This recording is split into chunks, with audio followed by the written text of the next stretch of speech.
Hey guys, sorry I'm a little late on prep for today. I think I was, I thought I was okay. No, it's the Kiriko short, piano version. Hello everyone. Yeah, I thought I'd be on time today, but I ended up prepping for like a few too many minutes because I thought instead of just paying lip service, you know, the normal streamer thing, read through the hero, comment on it, say, well, we don't know yet, etc. I thought I'd do a little better. So we're going to have a little discussion on how to make a hero instead of just looking at the hero, if you get what I mean. The process, the things that are important, the way you should go about it, the way you shouldn't. And I have not thought deeply about what the hero's roots are and what the hero is focused on as a concept. But it's going to be very interesting to find out together, because I've looked at the kit, and the kit is seemingly fine. But I'm not sure if it has a center pulling it together. And we're going to have a little look-see. Let me change this on. Oh, Gwyn's theme. That's a good one. So I'm just going to wait for a minute or two for people to filter in. I'm not going to do anything interesting for a couple of minutes. In terms of keeping, there is a FSJQS devlog me and Didac did earlier. It's an hour and 20 minutes, an hour and 30 minutes long. That's cut down significantly, so it was originally a 2-hour conversation. Note to everyone, you're all going to be upset as per usual. Nothing too interesting there. Why is my chat not on? There you go. So that's going to go up tonight. I have to upload it. It's a number of gigs, so it'll take a little while. So they should have given him bouncing projectiles that heal and damage his shield to put on front of allies that heals around it, and a water stream that I can either push or pull, and an orb he can place that slows down and damage enemies. Excellent. Good job. I know what you're doing. Yes. Obviously, you see a push and a pull, and you think immediately Invisible Woman coded, right? Like, that's what you gotta see. So yeah. You gotta see it, right? Just gonna wait for a couple minutes to let people filter in before we start. Because I'm gonna start with a little bit of discussion about how to actually design a hero.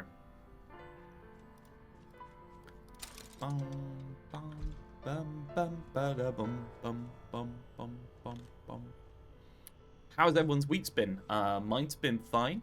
I had a good day yesterday. Have you given any thought into my Sombra rework yet? Yes, I've looked at it. I have feel like I've mentally processed it, and it's I didn't talk to Didact about it. I should have talked to Didact earlier about it. It certainly won't be the next couple of weeks kind of thing if we do want to do that. I think the main question would be whether it increases or decreases server load at this point, to be quite honest. If we were able to implement it, whether it would be better or whether it would be worse. Repost it in the new feedback forums. Yes, we have changed our feedback. There you go. Feedback forums. Server load should be about the same. Okay. I'm gonna spoil it. I think we're gonna be removing Imbue as one of those things that was causing recursive checks on the server, and with just a little bit of bloat to a kit. That is one of those where I've always thought it was okay, but never like necessary, if you get what I mean. So that's probably gonna be removed. Yes, the Mercy one. I just don't consider it to be core to the kit, and until we can get the movement fixed on Mercy, I don't think Mercy's ever gonna feel good to me anyway. So I don't think we can fix the character. So I'm gonna say screw it. More or less leave the character as they are and take some of the nice stuff away that makes them better, because if we can't make it good, we may as well cut down on it so we can make something else good, if you get what I mean. That's the logic at the very least. So what have people done? Somewhat alt charge. Currently bugged to be way too slow. Fair enough. So this is where you can. By the way, if any of these threads get over 400 comments, I will be immediately deleting it without reading it. No, I'm just kidding. Just kidding. Rare moment of me praising Realth. What, for the imbue thing?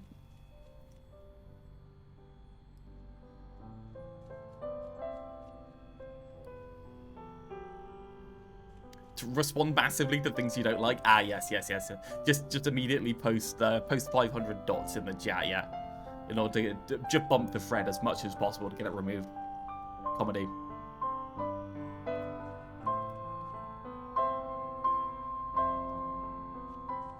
It's weird when he realizes without Imbue Mercy is just going to be an even harder pocket, and he's going to cry even harder.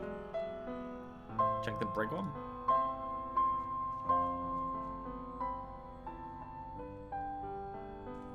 Or at least it's easier to see where the different comments are. Hey Val, thank you very much. Very much appreciated. Hope you're doing amazing.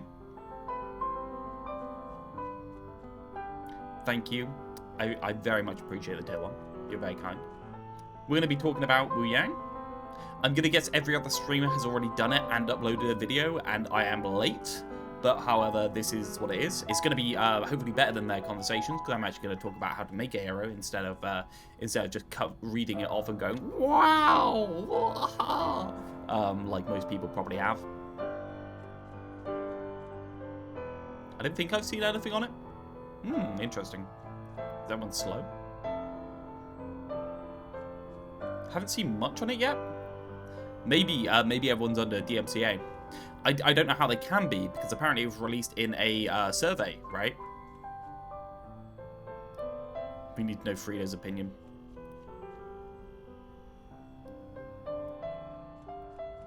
Okay, it looks like filtering has mostly happened. So I'm just gonna transition to whiteboard, put on some nice music. What music do we want today, guys? I want something something light.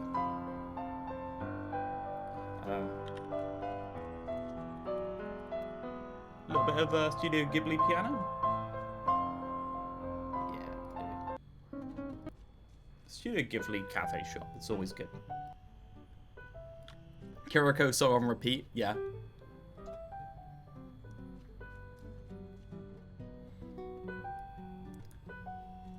Yeah, so just so you know, Bob, if you post anything, it's going to be instantly deleted. No, it's not. Cool. I think we're more or less good. Let's go to whiteboard. Let's get chat on screen. I like this this frame with chat there. It's nice, isn't it? Can we instantly delete Bob instead? Yeah, sure. Why not? Epic Pen is not working on the screen. Just give me a second to fix that.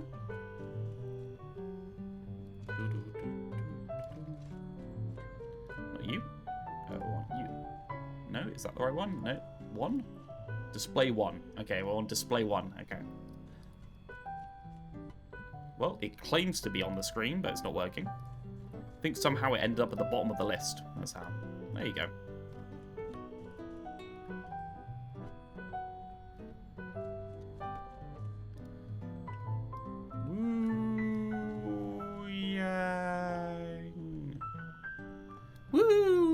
Wuyang's been leaked. Why does it say moderator? It doesn't on me. Is that on stream? It's interesting.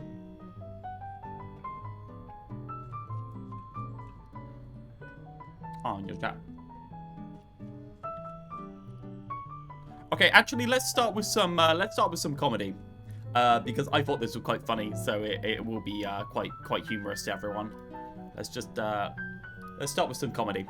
So so Wuyang got leaked. Okay, Wuyang got leaked through a survey by the looks of it on Overwatch. I don't know how this got leaked on survey. So that's a character, that's the profile. This is the kit. There's the perks, and yeah, there's a perk preview on there as well. So there was a survey, and he got leaked. So immediately, someone appears to have posted that directly to top character designs. Hated design. Wuyang new character from Overwatch 2. Overwatch design's always had some interesting ideas put in design, but this guy looks really generic. Very simple black haircut, face looking very random like an NPC, wears some basic streetwear clothes and simple sneakers. He has these Chinese details to make sure he is from, but it's also giving generic monk robe vibes, which I don't really like. Weapon is bow staff, so not really that original. Zenyatta orbs overall I don't really vibe with him. Anyway, yeah, 1.9k upvotes, so this is actually like trending quite well on this one. Yeah, I feel like this is what we've had ever since Life Weaver. Every single time a character has been revealed, people collectively lose their shit for seemingly no reason whatsoever. Let's just turn that down. Back on. People seem to collectively lose their shit for no reason whatsoever, and then a couple of months later, everyone thinks, oh yeah, that of course that fits in the art style. The art style was always very silly and goofy. Generic? I mean, like, sure. I mean, like, he's got a good stance. He's got a good silhouette. The staff gives him a good silhouette. So, like, in terms of his actual readability, like, this is perfect in terms of design. Don't know if anyone disagrees with that. If there's a character with a similar silhouette to this, I mean, you could say Anna, but he's got a bloody staff on him at all times, so it's a big part of the silhouette as well.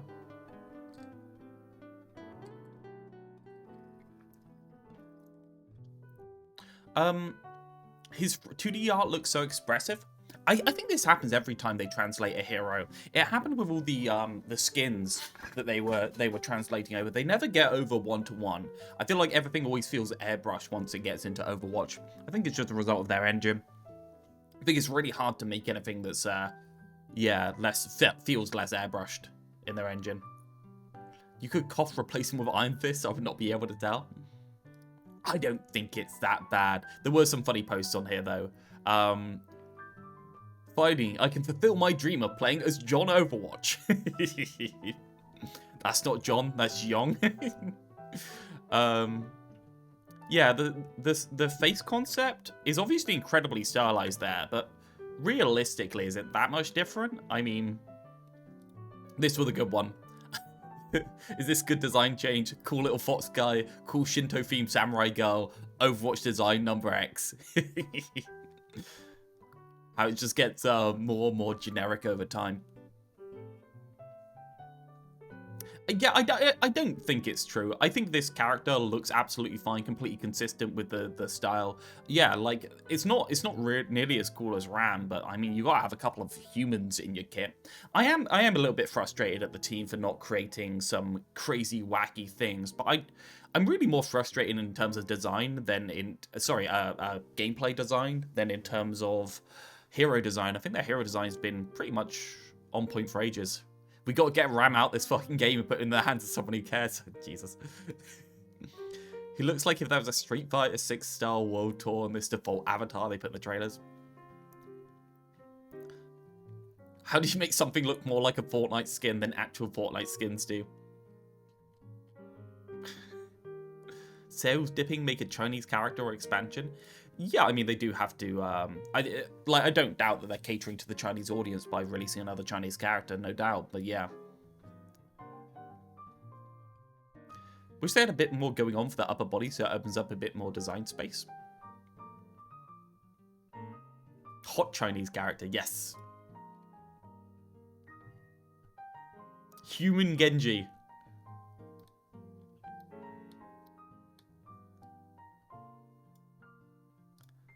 Okay, that's it. No, Human Genji has stupid eyebrows, so it's different, right?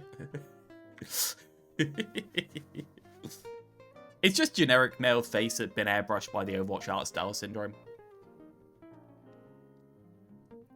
Cassie and Hanzo are very simple designs, but they feel more fleshed out. Yeah, it doesn't feel perfect, but like I think people are way over egging it, to be honest.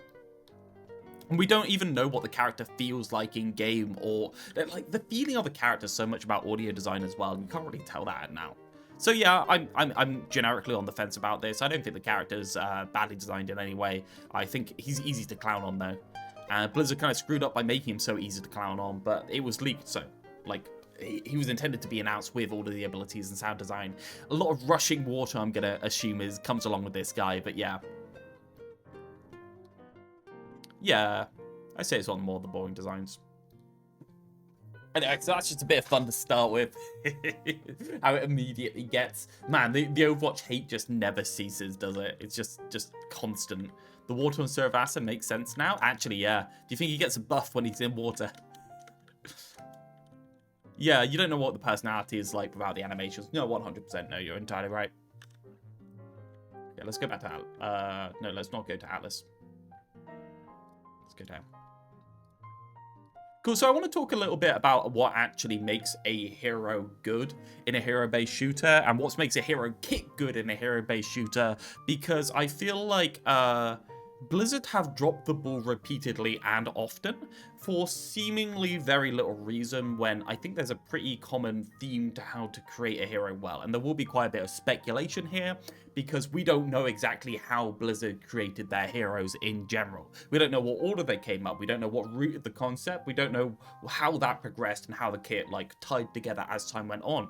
We do have information on a couple of characters because they're more heavily documented, but some we just have to speculate on. So I'm gonna say a couple of things that I think are core to making a hero good in general, and you can agree or disagree, or you can add things as you see fit.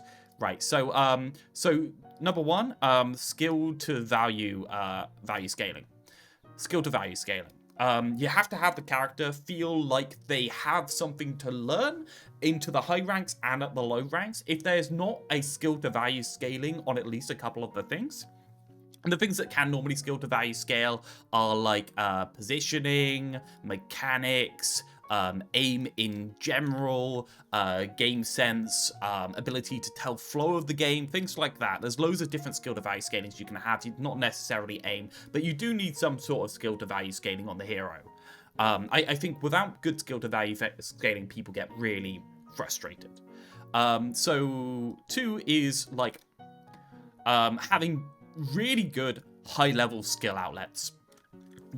Nothing to do with the skill to value scaling, but having really good things to have at the high level and having really good onboarding at the low level, right? Not necessarily the way that this scales, but having that low onboarding that you can get into the hero and having something really high up for you to scale into, okay? Number three is feeling fair to play against, okay? So, not complete bullshit. We do not want Roadhog hooks in there. A lot of that's to do with being, having good, kind of like telegraphing on the abilities, not turning up and insta-killing you, not having free access to space to be able to do an infinite mount into you. Loads of other things like that go through the kit in order to make it, I think, reasonable in this regard. Number four, pretty simple. Good to watch, right? The hero has to be good to watch in order to be a good kit. I think that's pretty reasonable, not in terms of esports, but in terms of generically play. They need to look good from third person. I think that's reasonable. Number five, I'm gonna say is design space. Design space. And what I mean there is I want the hero to be an interesting type of thing in the video game. I want the hero to be unique and diverse and something we haven't already created. All of those type of things. Having decision making be a significant part of your value. I think that goes into skill to value scaling personally for me. So after that, what else is there? 6 is fantasy. When I say fantasy, I don't just mean fantasy. I mean fantasy design, all of those type of things, all of the visual theming that goes into a character, all of the stuff that knits together to make the character feel good, to be in and to play, and just like the Genji effect, right? The amount of people that played Overwatch specifically because of Genji and no other reasons. And then I think 7 to me is utilizing the concepts in the kit properly, right? Utilizing concepts properly, right? That's a UCP. And what I mean there is I don't want good ideas ruined, right? I don't want things that could have been an entire hero shoved into the kit and completely broken for no reason in particular, just because Blizzard were like, haha, and this, right? It's the rivals idea of so many abilities and rivals being good concepts that don't get worked on, right? Can you scratch out fair and write completely OP so everyone plays them in game for the first 6 months? Are there any other things you can think of in terms of things that make a character feel good in terms of their design, right? Is there anything else big? Am I mostly hitting most of the nails on the head?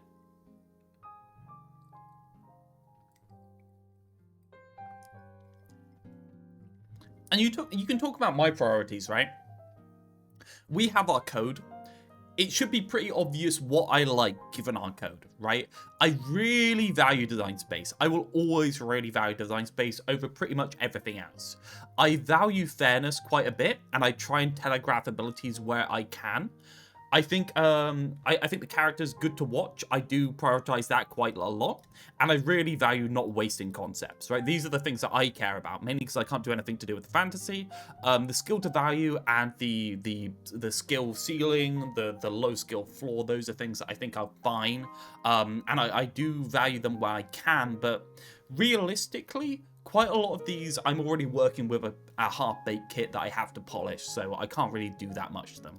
So you can kind of see where my inspirations. I think I value the use of good things in the design space and not wasting things more than pretty much anything else. Responsive to play, anything sluggish instantly feels bad. Yeah, I think that goes a little bit into fantasy. But you can, in my opinion, I think most of these things you can just barrel into these concepts. I like some sluggishness in the game. Yeah, exactly. If a character is sluggish, sometimes that can work for the fantasy. Reinhardt's sluggish, right? Reinhardt can be sluggish, and that works for his fantasy, so it's okay. I think this is what character kits need in order to be healthy. Anyway, let's move on from there. So I need a way to get a team to create this, right? I need a team of 30, 50 people to be able to do this together, right? All of these things at the same time, and I don't have control over who's ahead of each other, right? The art team could be ahead, the ability design workshopping team could be ahead, right? We could have a cool concept, and we really love that cool concept, or we could have a place that we want a character to be built into, and we could be like, we really need this, and we need to be able to tell people. So there's basically like 3 ways that I think you route this kind of a development process, okay? And this is what I call like the root of a hero or anchor of a hero, and this is like the center of the mind map for the hero when you create it, right? 3 things, right? Theming, design space,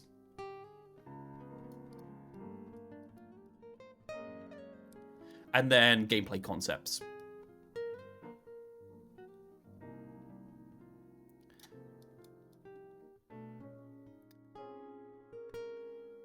Apologize while I write these things. So these 3 things are what I consider that you can root a team around, right? If you have a team and you really need the team to work on something and it be completely cohesive, you need something to root them around. And I think this is how the Overwatch team does it from my experience, right? Theming, okay? You can root a character in a theme. Winston, right? Winston's this character that very clearly is a monkey, right? That is the start of the character. That's where they started. You could also say that the gameplay concept of being a monkey that jumps into the enemy team was part of it, right? We got a theme, and the gameplay concept fell out of the theme, and then instantly we're on a roll, and all we needed to do after that was come up with complementary concepts to complement this, right? So the bubble is a complementary concept that just complements this entirely. The Tesla gun playing around the bubble and the cleave from the Tesla gun is something that really validates the gameplay concept. And then we barrel back into theming because we have a bubble and we have a Tesla gun, and we just say, well, he's a Winston, he's a scientist. Okay, so he's a monkey scientist, and we've got the gameplay concept and the theme in once. And I don't know which way Blizzard did this, but it seems like it could have easily fell out of somebody saying, okay, I want a monkey that can jump into the enemy team, right? And you can completely guide your team through that concept, right? These are like the core roots of a hero. Then we have something like Juno, right? Juno's a character that instead of, and I'll go back to just like looking at Overwatch for a bit. So Juno's a character, if we go onto here. So like monkey, very clearly jump and then murder. Wait 1 second, sound off. Yeah, so Monkey's a character that very clearly is designed around jumping around. Primal probably came out pretty early in development from what I can see, from what I've heard about him. It's very clear what rooted this. And then we go on to a more recent character, a much more recent character, Juno, okay? So Juno's this character where, how do you think Juno started? Right, where do you think the development concepts for Juno came from? We have like these 3 routes that I think, that's double on there. Well, it's got 2 epic pens. That works, yeah. So we've got these things, these 3 things. Do you think it was missiles? Do you think it was double jump? Do you think it was glide? Do you think it was speed? See, this is an interesting one because Juno is so well knitted. I think Juno is the most cohesive character they've ever created in the video game. I think Juno is excellent, not in terms of what it does to the game. I don't care about what it does to the game, but in terms of how they seem to have created it. What I see very clearly is I see, first off, incredible theming, right? Double jump, glide, ring, missiles. The space theming around that is completely cohesive, completely one-to-one. Even the gun seems like it came out as a concept for what you would do for a space character. Then I think, okay, well, a gameplay core. What is there a concept in Juno's kit that you think created the character, right? Is there any particular concept that we couldn't remove from this character without it damaging the theming? Well, you can easily remove that. Speed ring obviously is incredibly core to the character, but you could remove the speed ring and this kit still works. The glide, right? You can remove the glide, you can remove the double jump, you can remove the gun. All of it's removable, weirdly enough. Like, it doesn't need to all be there. So the only other conclusion I can reach is that in order to get this kit, where we started from a design space place. And the design space place seems to have been, I want to create a tempo character that can provide speed to a team, like Lucio. That seems to be where they started, right? If anyone disagrees, please tell me. Obviously, this is speculation. But it seems like we started with tempo character, speed ring, gave us hints into the theming, gave us hints into the design element. We got the speed ring. What can we do with the speed ring? Well, the speed ring enables to get us fast into places. So maybe we pair a movement ability with that to be able to keep up with the team. Maybe we pair that with the missiles. And you see how from a a design space perspective, you can come up with a theming and you can come up with a gameplay element pretty much immediately just from that. The way they spoke during that time, it's clear they wanted to have something to do with Lucio's niche. Yeah, 100%. And I think it was a design space element. This was the core of the hero. This was the root of the hero. On the whiteboard, at the start, before they started developing it, was we want something to do with Lucio's niche. Right? So we've got Winston, that's clearly a theming hero that gameplay elements fell out of. We've got Juno, who's a design space hero that gameplay elements and theming fell out of. The next ones, right? And we're going to start going down the rabbit hole here, right? Orisa. Original kit of Orisa, okay? Shield. Fortify. Pull. Okay? That original kit. What was the root of that original kit? And I'll bring up the possibilities. What do you think the root of that kit was? The original Orisa kit with the shield, with the pull, and with the fortify. What is it going to Ryan's niche? Design space. It was a design space niche. Yes. Do you remember what we originally said when Orisa first came out? What did they call the hero? Does anyone have the phrase? What did they call Orisa originally when they first came out? Anchor tank. There it is. That phrasing. An anchor tank. Okay. Well, the anchor tank niche was a design space consideration. The only problem being with Orisa is this design space didn't exist, or they couldn't create it, or they didn't know what it was. What is an anchor tank? An anchor tank wasn't really part of the design space in the first place. Reinhardt wasn't an anchor tank when it really came down to it. He was played at an anchor tank at the low ranks, but he wasn't really an anchor tank in the same way. What they actually did by making a ranged anchor tank with all these mitigation abilities is they made a character that can sit on the other side of the choke and murder people going through it much better than they made a character that can go through a choke themselves.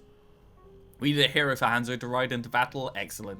Yeah, so Orisa is one of these, like, misguided, oh, we wanted design space, but we actually screwed up our understanding of what the design space was in that. Interesting. Same thing. We will have peace. What did they call this guy?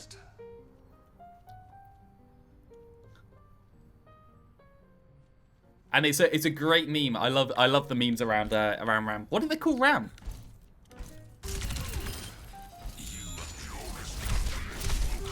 Tempo tank. Yes, tempo tanks. And what did they mean by tempo tanks? I think they were closer to the nail here. Essentially, what they meant by tempo tank was the character can press a button to take the tempo when it is advantage to them. And do you know how they failed on Ram in particular?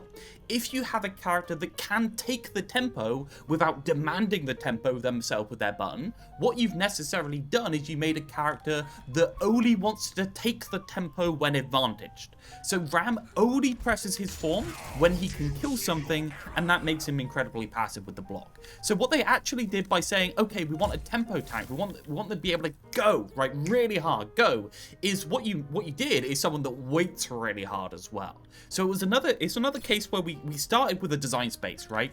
We started with the design space here. We said, okay, well, we want a character that can take the tempo. So we're going to say, well, take the tempo, right?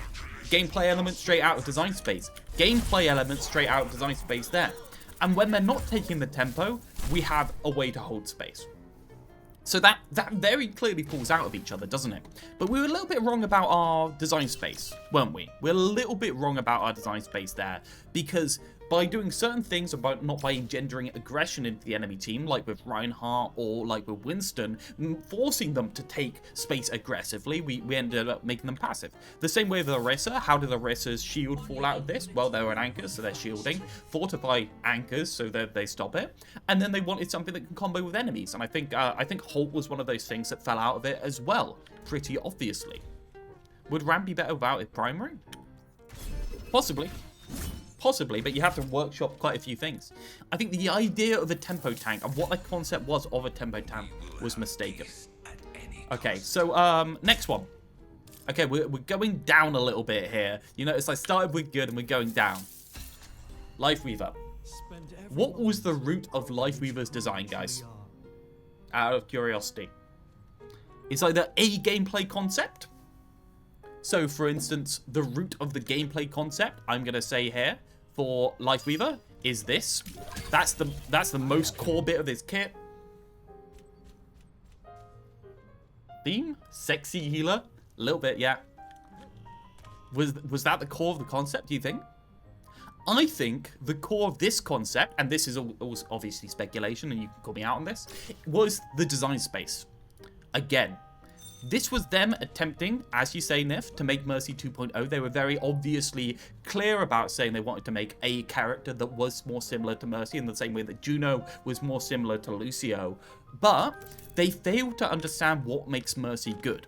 They failed to understand the things that Mercy does in the game. They failed to understand how consistent, reliable healing sources can be at a lower healing number. So essentially they released him, but because he had these big fucking globs, right, that peel a lot, but they peel instantly, they completely broke the hero. And then they were like, well, we have to make a kit around it. And I think another concept flying around was obviously the life grip at the same time. I think he needed the burst. And I think this, and this kind of fell out of the Mercy thing as well. Because we needed a way for him to be able to generically survive. And I think this is kind of like a core concept that is slightly adjacent. Where this concept, the pulling somebody up to high ground, right? The angular support kind of a guy. This is what Lifeweaver does, and Lifeweaver does it well, but they failed to root it properly in the kit. So this is a situation where instead of starting with the design space concept, they should have started with the gameplay concept, because they couldn't work out how to make the design space work. So how did we make the design space work? We made it so there's 2 petals, 2 dashes, so you can petal up to here, you can dash over, you can petal up, then you can grip, and that also sorted out a design space. Because if you have 2 petals and 2 grips, you can use the grip aggressively and make the grip optimized around the center of the gameplay. And that's what our design basically tries to do. We try and make it so that grip is the center of the core of the hero. Because if you don't do that, the grip ends up being problematic very quickly. So that's us rooting around, and then we'll pull it back up, a gameplay concept instead of rooting around design space there, right? And I root around the gameplay concept to do design space, but I optimize for the gameplay concept.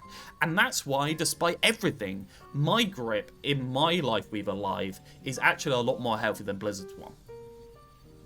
Cool. So, go on, guys. How do you root this guy? How did Blizzard root this guy?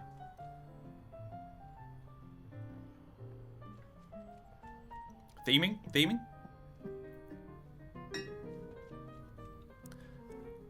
It's a little bit difficult, isn't it, guys? Because Blizzard had this guy in development for so ridiculously long that by the time they kicked out all of their things that they considered and weren't working, the only thing left was the theming. Right? Apparently he had one gun that was a grenade at some point, one gun that was a flamethrower at some point. Big Berserker Brawler with lots of damage. Yeah, you see that. But Big Berserker Brawler with lots of damage isn't actually part of the design space. It's just a theme, right? So we started with a theme and we had nothing to connect it. And so we had to pull elements from different places together. And even in the playtest, they weren't concreted on the design space. If we have to choose a gameplay concept in order to root this hero, we have a Firewalker Mauga. Right? A Firewalker Mauga is a brawl Mauga that optimizes for Overrun and tries to live with Overrun.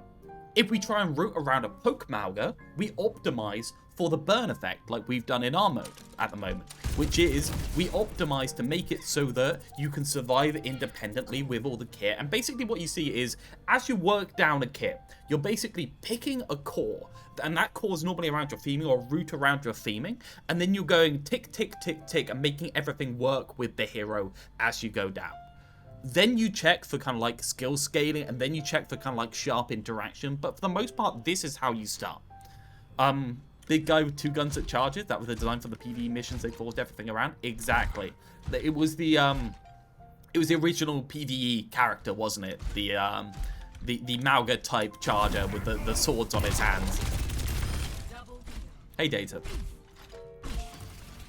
The heavy from PvE. So it's interesting to see here, and I don't know exactly where Wuyang is gonna fall, right? I don't know where they're gonna fall. Do you think they're gonna be targeted around theming? Do you think they're gonna be targeted around the design space that they want for their hero? Do you think they're going to be targeted around a gameplay element that they thought was so cool that they had to build a hero around that, and everything else flows around that gameplay element? These are the 3 ways that I think with a big team, you can actually root the hero concepts and get everyone onto the same page to work together. This is the hero fantasy, okay? You know, I haven't used that term. The hero fantasy is these, and the way they knit together. The hero fantasy is one of these things. So the hero fantasy of Juno is being a speeder that is similar to Lucio. The hero fantasy for our Lifeweaver is grip and the ways that you can make grip work. The hero fantasy for Mauga is the theming.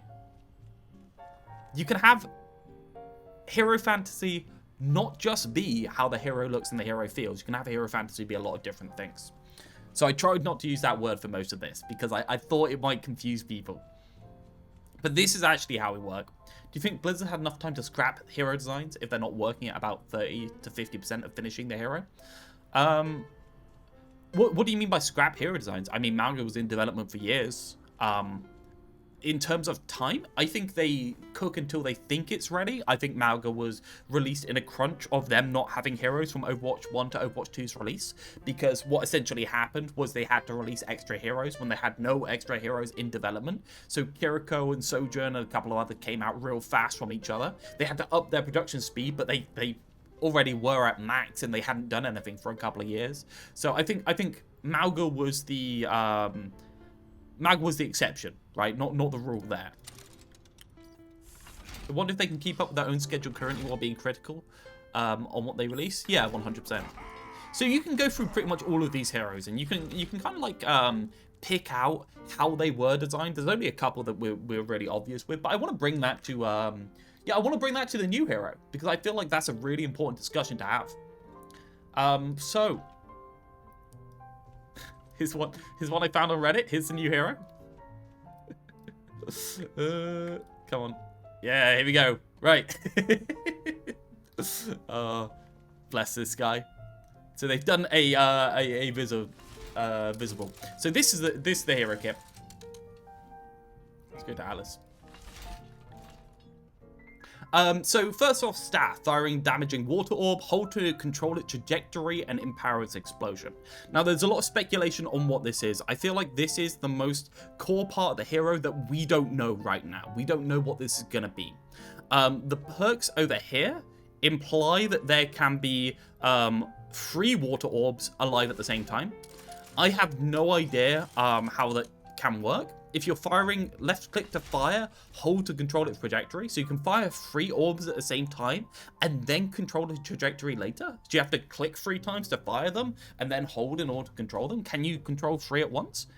60% decrease damage and have 25% decrease empowered explosion radius. If this is this just like one singular orb and that one splits it into 3 and kind of like pulls them together?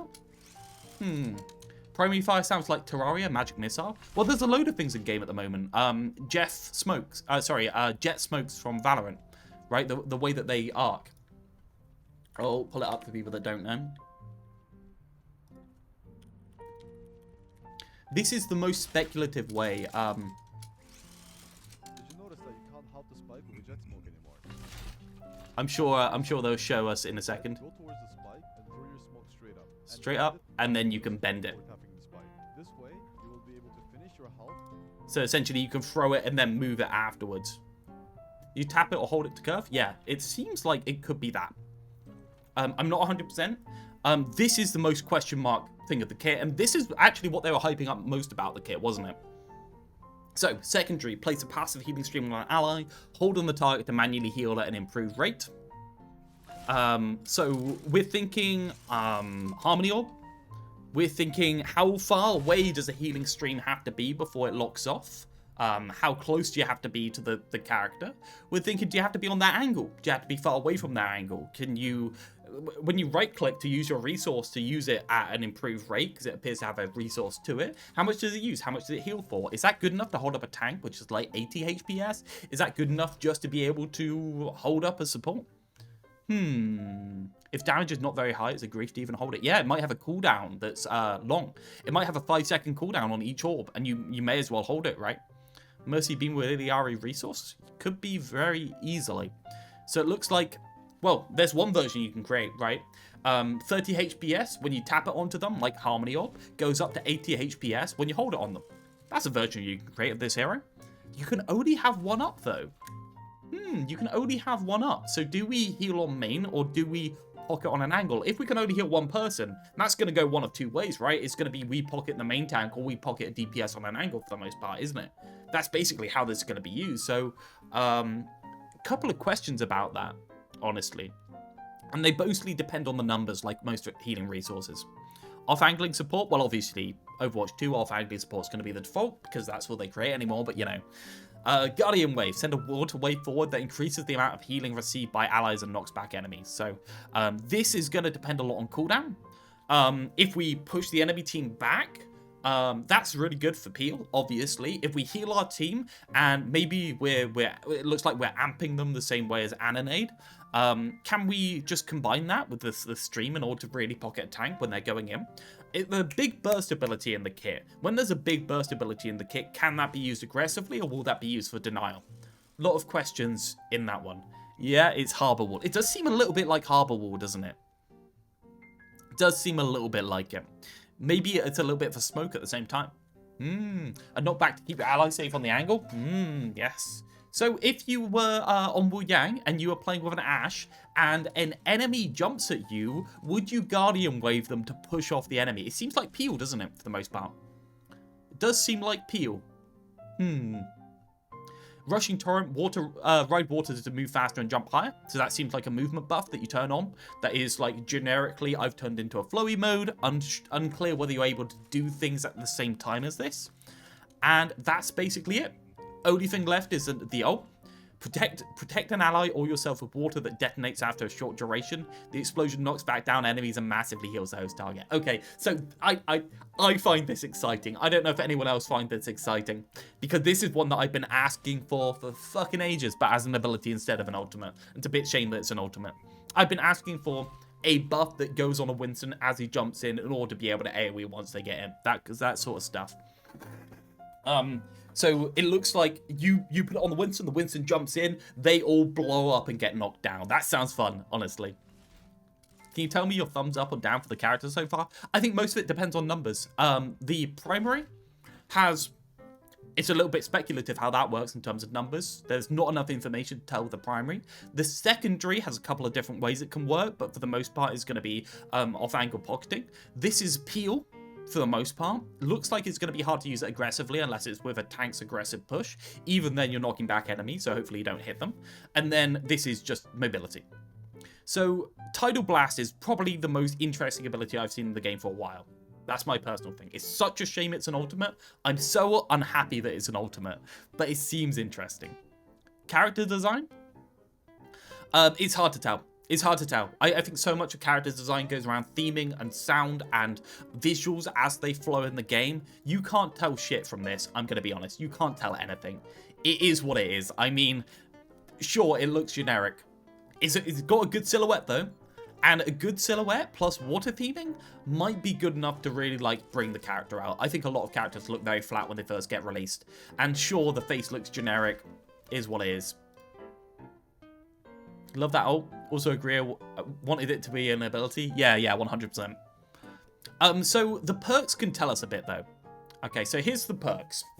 So gain 10 arrow and 33% healing resource when rushing torrent is activated. So that shows us that the primary here is ammo based with over 10.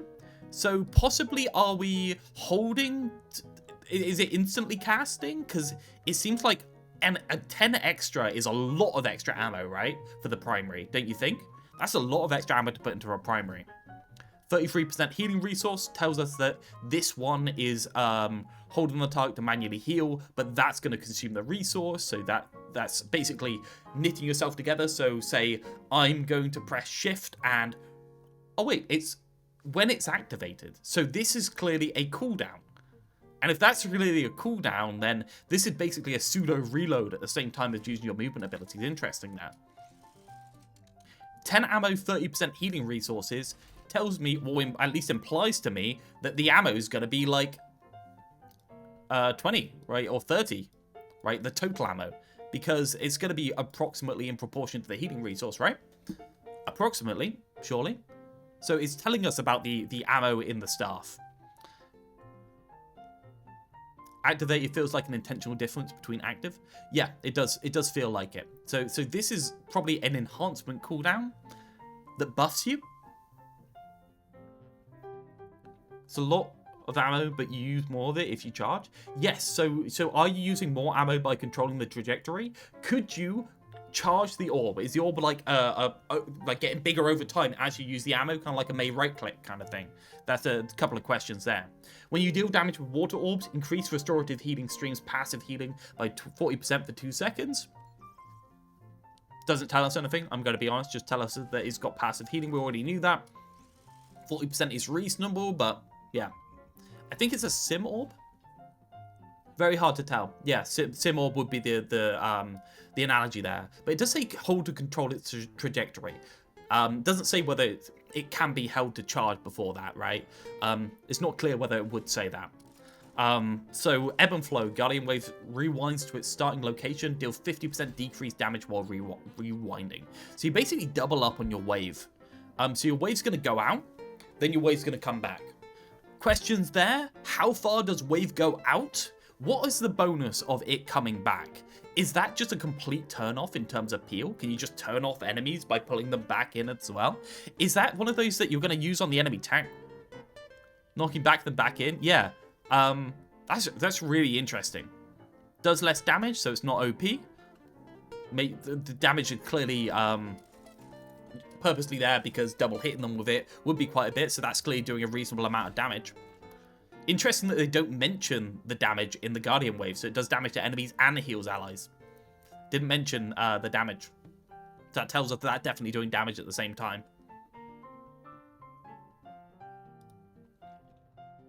Sad it returns to the original location, not back to you. It'd been really cool to have a boomerang with the mobility. Yeah, that would be really cool, 100%. Falling Rain. Simultaneously control 3 water orbs that deal 60% decreased damage and have a 25% decrease in powered explosion radius. So, empowered explosion radius is a word that we've got here. What does that mean? So what does the 3 water orbs mean to start with? Okay, so are we tripling up on this? Is it like instead of throwing 1 orb that we can control, we're throwing 3 orbs like this that all home in on there? Like that? Is that it? 60% decreased damage, right? So we're doing 40% with each one, so it's doing extra damage if we're able to hit them all. So it's clearly less likely to be hit with all 3 orbs because it's doing it's doing more damage overall if we're able to hit everything, right? 25 decreased empowered explosion radius. There's an empower? How do you do the empower? That's empower its explosion there. How much extra damage does it do? Does it do extra damage on the empower? Or is it just makes it bigger, right?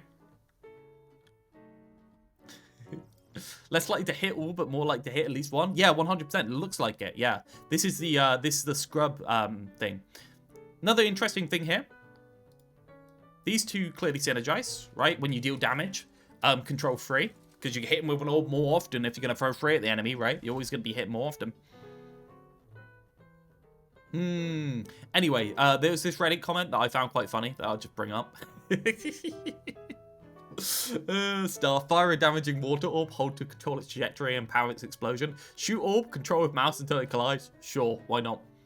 Stream, give like Zen, and go separate ways, or give bonus healing but use resource. I'm not back. I receive more heals. Brilliant. Feels like Brig, but with more mobility. It does, doesn't it? It depends on Guardian Wave's cooldown, I guess. If they say Unit Guardian Wave cooldown is 13 seconds, I'll be like, well, it's not like Brig. If they say it's like 8 seconds, I'd say, whoa, we got a peel contender here. It seems like no, I won't finish that one. Ride water to move faster and jump higher. Might use resource. It doesn't use a resource. It's an ability. You read the perks. Total blast. Protect myself. Protect an ally. Use movement for initiate. Teammate dies and gets bonus value. Yeah, 100%. Okay, so coming back to what we talked about earlier, right? The ways that you design heroes, right? Do you think this hero has been rooted in theming? Do you think this hero has been rooted in design space? Or do you think this hero has been rooted in a core concept that they want to optimize as an ability? Where do you think it comes from? How do you think they developed this? Because I see this that they're really happy about, right? Sorry, I've got a double arrow on screen. I see this staff thing here. They're so happy about that staff, right? They are convinced that this is the best thing since sliced bread. They've been 100% like repping the staff since launch. So they first started talking about it, right? Water theme, 100%. Yeah, of course, water theme. That's on the whiteboard somewhere, but that's not really a root of a concept. Being a monkey is a root of a concept, right? That's a root of a theme. But a water theme? That doesn't really mean anything necessarily. Why did they give him a staff instead of making him a waterbender? Yeah, so in case Avatar comes knocking for their... Feels like they mixed Anna and Mercy and gave it water projectiles. Worst case scenario here, guys. Worst case scenario, there is no core. That's the worst case scenario. If you don't have a design space to work around, and you don't have a core design element to work around, and you don't have a strong theme that you base this on, what can happen is you end up with a load of shit that doesn't knit together. That's a worst case scenario. I'm looking at this and I think this, hopefully, is an off-angle controller healer. I'm not dropping frames. This hopefully is an off-angle controller healer, right? We hope that this guy goes off on angles, fights the angles with his staff, does AoE into the backline with his left click, heals somebody on an angle, or focus heals the tank and has that choice to swap off the angle to focus heal the tank. We hope that this wave is used to peel and slash or push the tank in. That seems like how it flows, but this could not work together. Depends on Rushing Torrent. Well, Rushing Torrent appears to be a cooldown. Worst case scenario is the Guardian Wave is awful and the hero is just a Rainbot.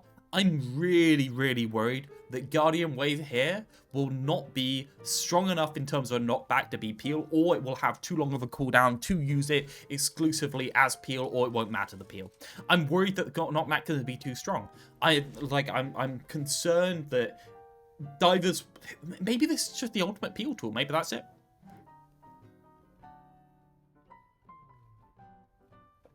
If it isn't like Kiri TP Moira Fade, you can't stay on the angle. It's a really important one, yeah. That's a really important one there. This is core to the kit, because the better your mobility is, the more safely you can take angles and stay on those angles. But we have the Guardian Wave that's going to root in for that. If we have the Guardian Wave up, we're going to be able to be pretty much infinitely pushing into those angles. Another point here, it probably comes with some healing, right? It probably comes with some healing. Does that healing apply to you when you press the ability? Question. Really good question, right? It probably comes with a burst, like Annonade. If the DPS is good enough, then it's like Zen staying power on an angle. Yeah. It looks like... And here's it. It looks a bit like Ashe in terms of how it works. It looks a bit like I root myself in an angle and then I'm very strong in the angle because I can push people away from that angle at the same time as rooting myself in. That's what it looks like to me. Yeah, if it doesn't apply to you, it might be rough. Might be. We'll see. In general, incredibly healthy for 6v6. Looks real damn good for 6v6. This, I am interested and excited by. I think this is a good concept for a healing thing. Having to choose between having it passively on an angle or actively on main. Hopefully these two knit together and you don't feel like there's an infinite amount of downtime between your orbs if you're not right-clicking. This wave is fine, but a little bit concerning. Obviously, we've had things like this in World of Warcraft, the Druid pushback ability. There's loads of abilities like this. You can compare it to Harbor, you can compare it to a load of different things. This has been explored quite a bit, and it can be a little bit problematic, so we'll see. Rushing Torrent is a bit of a question mark. Tidal Blast looks amazing for 6. Absolutely incredible for 6v6. I'm excited.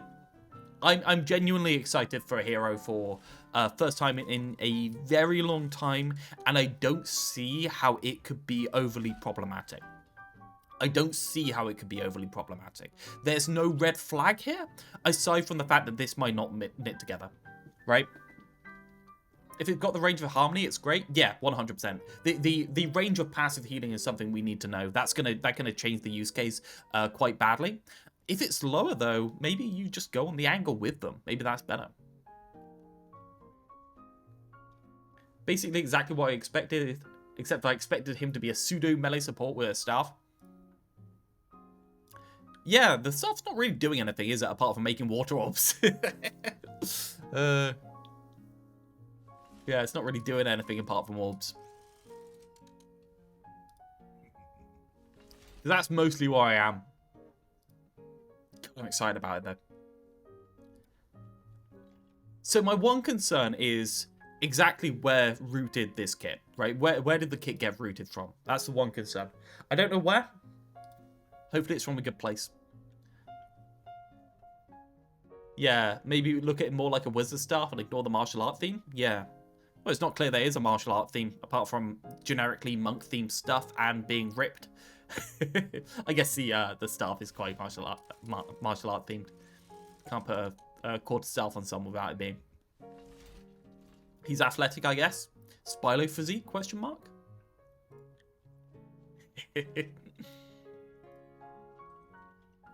Right. So, what we're gonna do for the rest of the stream, because I have a lot of stuff to do because I am going to be off next week, sadly. Starting on Monday, I am going to be not here because Beth has a week off and my friend's birthday is on Friday. So I'm going to be going out with them. Also doing something on Wednesday. So I've got a pretty packed week. So I have a lot of videos to catch up on. I'm loading the second channel with videos. I need to get my patch react up, and I need to get this boy up. Yes, no stream Monday, sadly. Missing Pugs, yes, I've told Didact already. We have a development log going up. For the rest of the stream, I think I've got I've got something that I want to watch. And I just want to play a bit of comp because honestly, I'm feeling pretty good about Overwatch recently. I mean, this character is one of the ones that I can read a kit and not feel bad about, and that's a rare thing because in general, it's always easy to pick holes, right? It's always easy to pick holes. Yes, devlog. Devlog has been recorded. It has been rendered. It's an hour and 20 minutes going up tonight. And you get to watch me play hardcore Minecraft in the background because I need a distraction so I don't lose my mind. Probably just because I love Overwatch support. I love... Support and tank are the things I'm always excited for. DPS is so boring to me in terms of the design space. I don't know if anyone else agrees. I think the idea of... this is cool new design space for support. AoE damage. That's something nobody has. Tell me somebody else that has AoE orb damage. Or AoE explosion damage in the support category. It's basically nobody. Tell me, well, this is a nice combination of Mercy's staff and possibly Kiriko's healing and Zen's orb. That's cool. We need a better exploration of Zen's orb. Zen's orb haven't been explored properly or like at all. Warrior's Orb? Yeah, Ilariel. It's ults and abilities. It's not primary. It's a bit different. And you don't use Moira Orb for AoE anyway. This looks like something you might target for an AoE. This is new design space. This is something to tie it together. It's looking hopeful, man. Hinges on the M2 range and how strong Guardian Wave is. And what way? Yeah, 100%. Love the ult? Yeah, I love the ult. Yeah, so, let's, I'm going to play a game of comp, and then I'm going to watch that Gree video that he wants me to watch, because he's like a baby pining for me. How do I check if I'm able to submit a VOD review? There's a tag that you normally get. Do you want me to reset you regardless? You've been a good boy recently. Yeah, there's a tag you get on Discord. Load him. Load him. There you go. VOD submitted is the one that prevents you from posting. Tank hero design is more boring lately because they're all blocked now or arrested coded. I'm going to keep until the end of time asking Didact to make me a Ashe tank. I'm going to keep doing it. It's going to be so funny. Remove Coach Gun, make Bob an ability, and then make it so that Ashe has to walk into the space. It's going to be so good, man. Bob with the uppercut, you can only use it on a cooldown, but Bob stays out on that cooldown, so you can aggressively take space with Ashe, right? Sounds good, right? Keep Coach Gun, gives him some mobility as a tank. Yeah, but what if you try and get on her Genji and she throws the Bob on your head and Coach Guns you back, or Coach Guns you back and then throws Bob on you? Okay, maybe remove Dynamite. Dynamite works with a kit really well, so.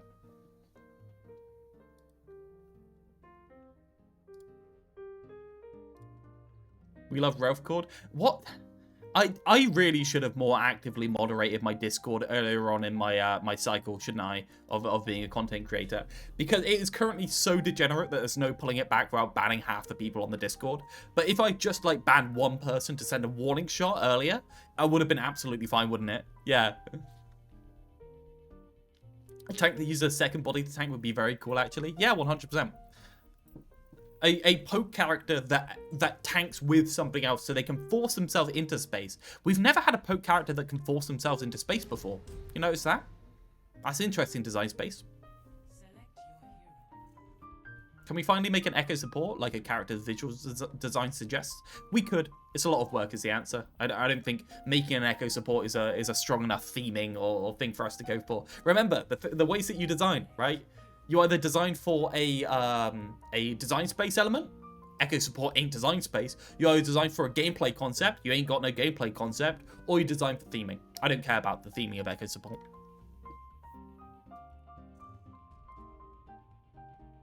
Discord have been very questionable for as long as I've been there. Yeah, I know.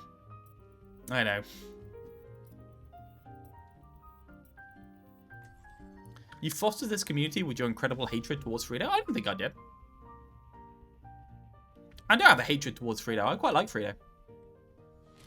He's like that big doofus that just prattles and whines, and I get to mock him.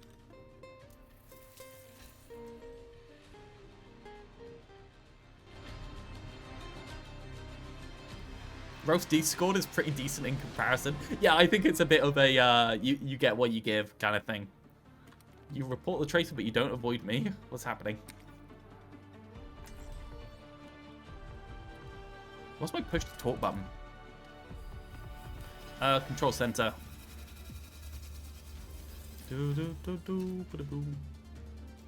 Zen Anna.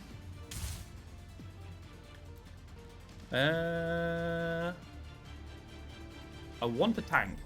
I think I want a tank. Fuck it. We will have peace at any cost. Hello, team. How is everyone? Hello. I can throw with Hanzo too? What's happening? What's happening? Bloody.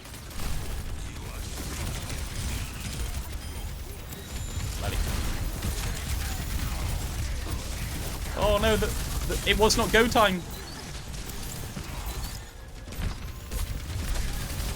Winston just suicided, so got back up.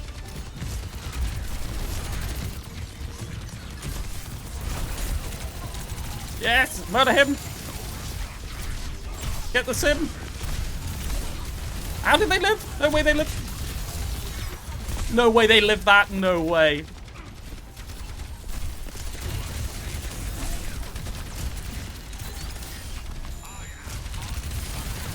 No way in hell.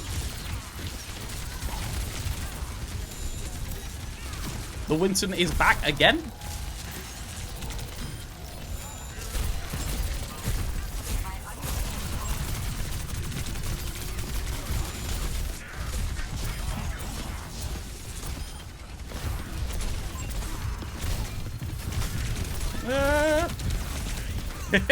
I got isolated. What is happening on my team? You got a team with law? Yeah, 100%. You doing okay, guys? I will break before I yield. Negative.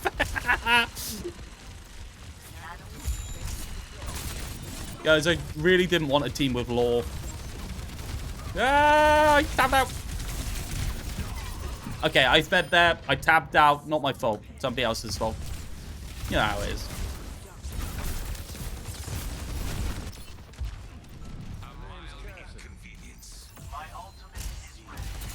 Do do do do do boom. Okay. Kill it! Kill it! Kill it! Kill it!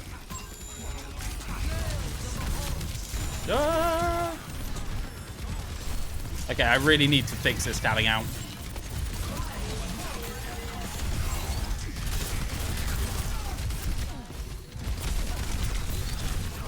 I died through that. How do you tab out? No, the mouse disconnects from the window. It always happens. So whenever you're on board, it's windowed on Overwatch for me. Oh god. Good round, team. What else am I meant to say?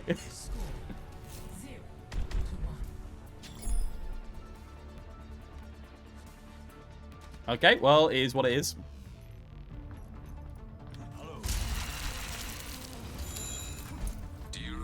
Yeah, the bug kit was like 3 years. Yeah, it wasn't happening for like to start with.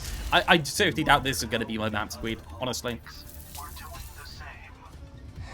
We're very pokey though. Too few of them look up at all. I mean, we were doing fine in terms of poke. Okay, we're going to be okay. PMA will bring us to victory. Yeah, 100%. Just PMA up. Yes, I'm so sorry.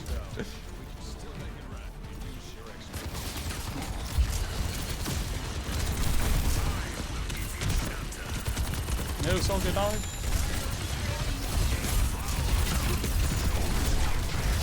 I can't aim. How do they live? My team's an AFK bot farm. Yeah, Sigma's dead because they walked out into the middle of the open and we had no resources. That's what it is. I've got that to take care of. Oh, they just blew up. Okay, I'm not playing bad though, right? I'm playing okay. Okay, I'll just press buttons. It's alright, I have to wait for the team to come back anyway. I may as well press a couple of buttons. No! Okay, that was an accident.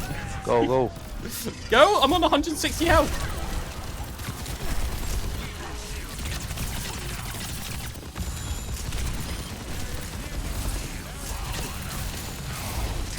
Oh, I'm missing! I can't aim! This sim will have 0 deaths at the end of this game, I swear.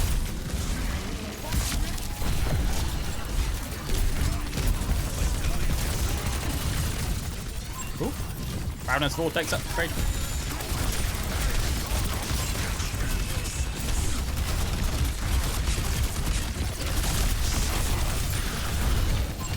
Heal me, you bastards!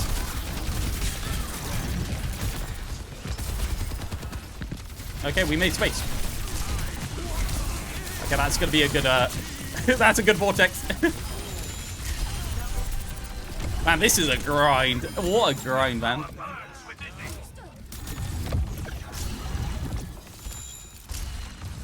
Jesus. Okay.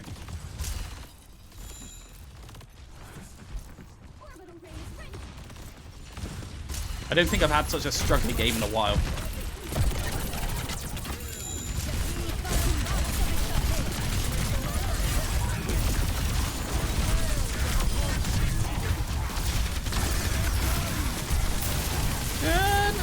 No.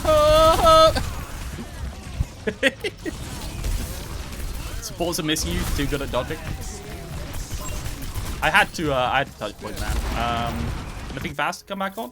Not really. They banned all the fast characters, yay. I love not being able to play the game because they banned all the fast characters. I'm so glad bans are in the game.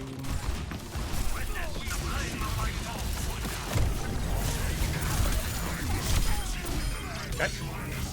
We good, we good, we good. Okay, maybe we're okay. Your Sigma's shielded behind you, the goat. I need to farm pretty aggressively, yeah.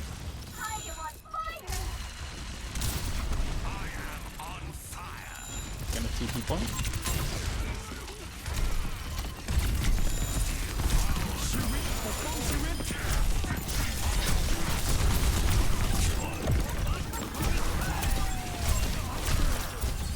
No, he's alive somehow.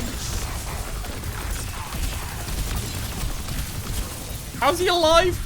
No, you bastard.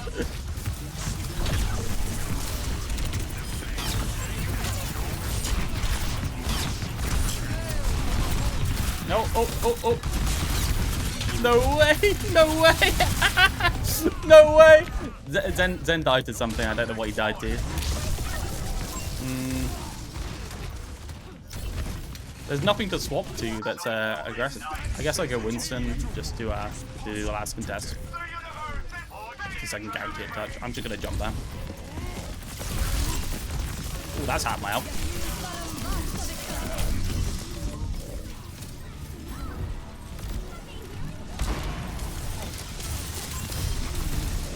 Yeah. Sim moment. It's literally just Sim just barreling forever. What's the damage on? 8k? Yeah. I'm on 8k though. Not doing crazy. He's doing something! Oh wait, is this winnable? Oh, I get the speed ring? Yeah, I get the speed ring. No! Okay, well, I did pretty well. Type this in chat. I'm not going to type this because I GG everyone. Is funny color stuff? No, I'm not going to type it because it will turn up to be racial slurs. Okay. Somehow you'll have coded in racial slurs into the GG everyone.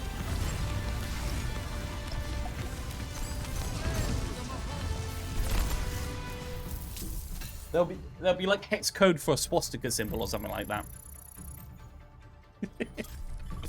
Fucking hell. I'll do one more. I think I did okay. I don't think I played badly. Like, I think that was fine, honestly. I certainly played worse. Let's be honest, the team was hard throwing from the start, right? Like, it was what it is what it is, yeah. You can only carry so much. You can only carry so much.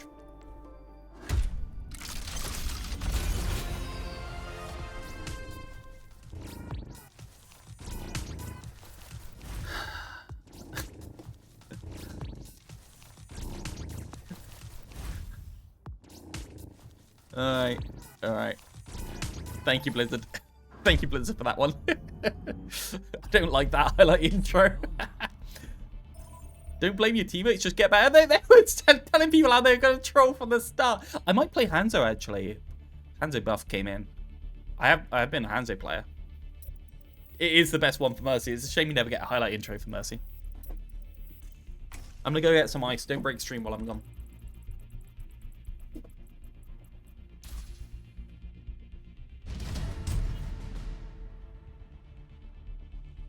Select your hero.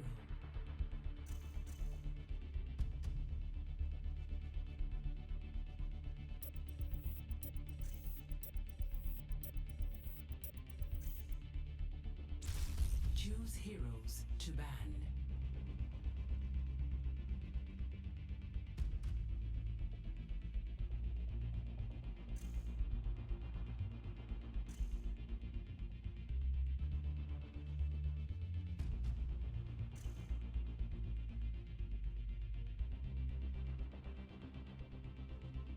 Oh look, I've got plenty of time to do anything, because the starting phase of Overwatch is 45 minutes long.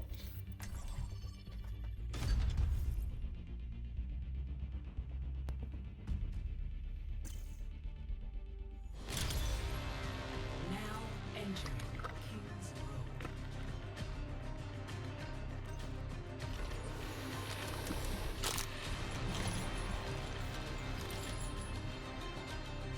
Do you think Overwatch could add melee DPS like Rivals? Yes, but I do think melee DPS are problematic by default. I've never seen a melee DPS that's not problematic, at least in some way.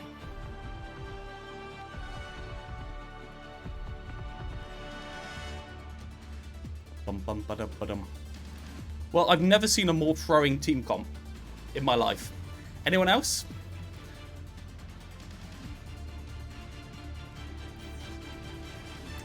I guess I'll just play Hanzo. I guess I may as well just play a character that I like. Looks fine to me. What are you on about? Looks fine. Each day I grow stronger, yet the man in the mirror never appears to change. How's my favorite precious little kitty cat? Yeah, we went outside earlier. She's very well. She was rolling around, making me get a belly. You know, just normal adorable cat things. 3, 2, 1. Attack. Capture objective. I thought the shield didn't last that long.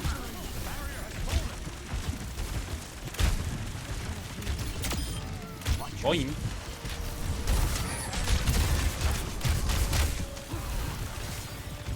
No way he gets out. Thought they were going to aggress into me now. I got a bit worried.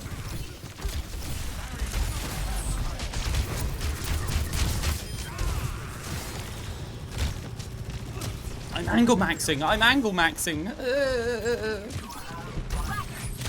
Don't clip that.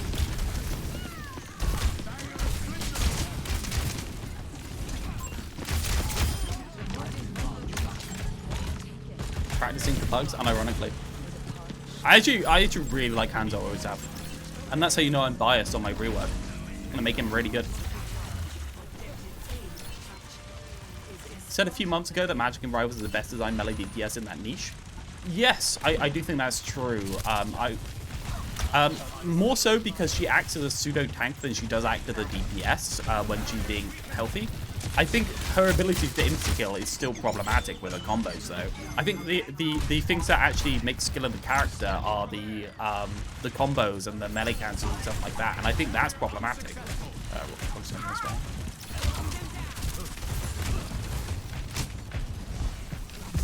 Oh! Hog's already coming this way. Bloody hell. No way I live that.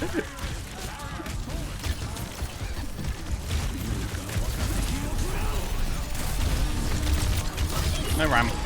Time to die. Fucking!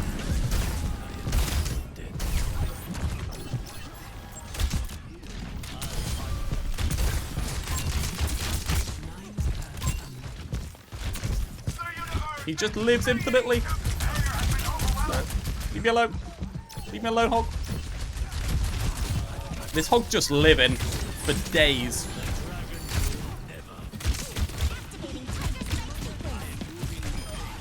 Surgeon's down. Okay, let's go.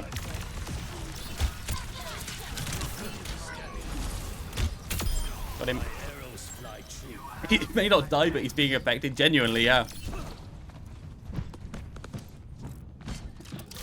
Take the health pack hack, because that's the only thing on Hanzo that matters. Ah! I knew he was looking for me. I thought I could back off fast enough. I didn't realize the angle there. My bad. It's alright. We got the point. It's fine. Would you much rather add a magic to Overwatch than a Black Panther, Iron Fist, or Spider-Man? This ends now. I don't think that Iron Fist is too awful. Like, I'm fine with Iron Fist as like a design in general. Like, I've not got massive problems with him. I think Spider-Man definitely problematic, but I appreciate that it's an interesting part of the design space. Got the Moira anyway.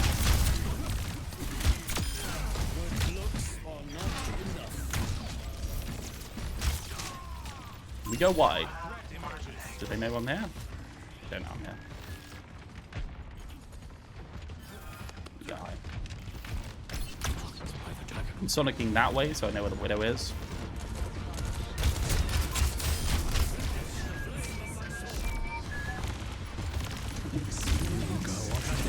I should clear off most of the point. Man, this dragon is so strong now. It's so unhealthily strong, man. A lot of Iron Fist problems are quality of life, like the targeting being bought. Yeah, I agree with that. Spider-Man only works on those barren maps. Yeah, I think that's true as well. I think Spider-Man just Sombra for a different game, honestly. I hate playing against melee DPS. The only one I don't mind is playing against Magic. Yeah, I think Magic's a very honest type of character. Magic's literally rivals Reinhardt, but they've just got lower health and higher health regen. That's my opinion. Or they should be. They should be.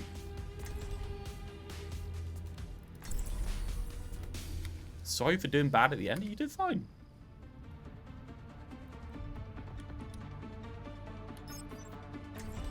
Good job, team. You see, I'm not the worst Hanzo in the world. I did something. Right. I'm not terrible. I used to be good at Hanzo. It helps that Dragon is a guaranteed team wipe every single time you use it. 400 DPS. The 2 seconds additional speed is going to be absolutely incredible for shredding tanks. That is so forgiving. Didn't see many headshots though. Yeah, well, I don't see many headshots coming from you either. So, glass houses, boyo. You can't hide. If I can bait him into jumping, 3, 2, 1. Attackers incoming. Defend objective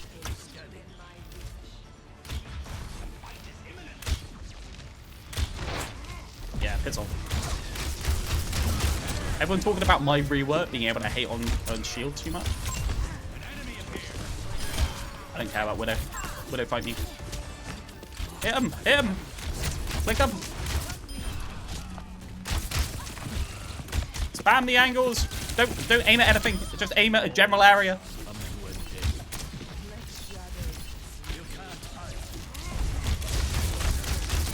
Yeah.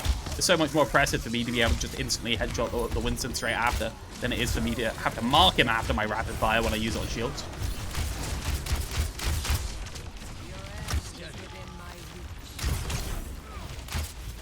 I'm gonna go white.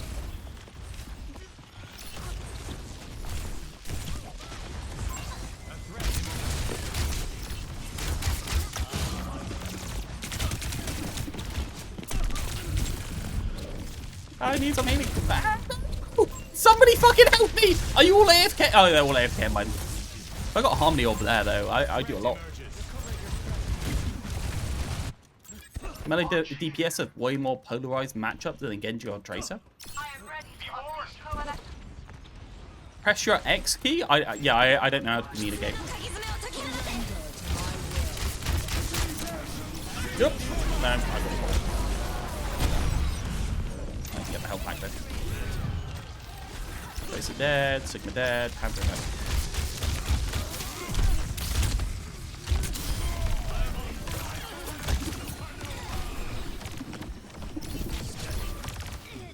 Yay! We gaming, boys.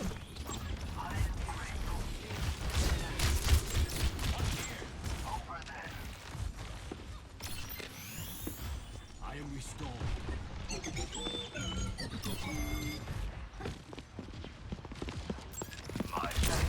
Yeah, to you. I'm gonna lock that off.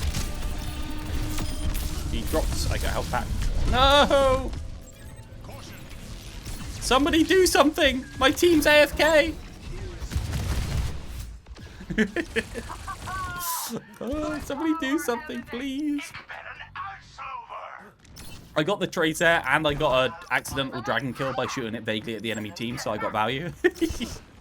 Good enough. I don't have the perk yet. I don't have the perk to disable all health packs from the enemy team just yet.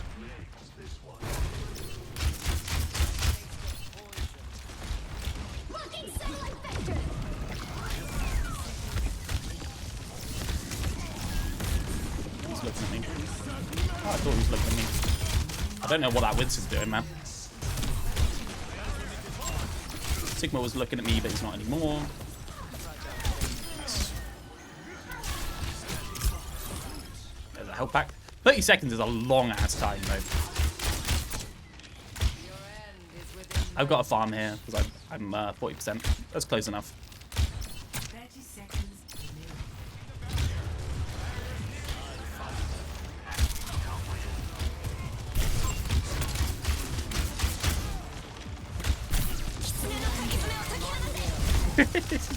Use low. I'm gonna do stuff for a while. Why does he hate me so much? Why me, man? What'd I do to this guy? The Winston's just like full sending at me. He goes high, he goes down to 1 health, and he's like, send at the Hanzo again. I'm like, oh, okay, okay. This is what low diamond is like.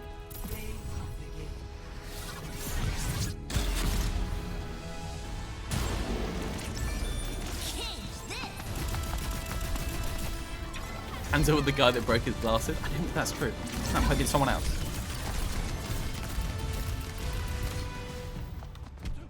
The classic Sig Diva comp. Okay, we'll do one more since that one went well. Oh, only end on a loss, right? Hanzo's just too good. Yeah, Hanzo's kind of like crazy now. I didn't even get the major perk at any point, and that's such a DPS boost. It's just crazy. I don't mind. I don't want to play Atlas because I haven't played enough to know my way around. That's God's honest truth. I just don't know my way around Atlas.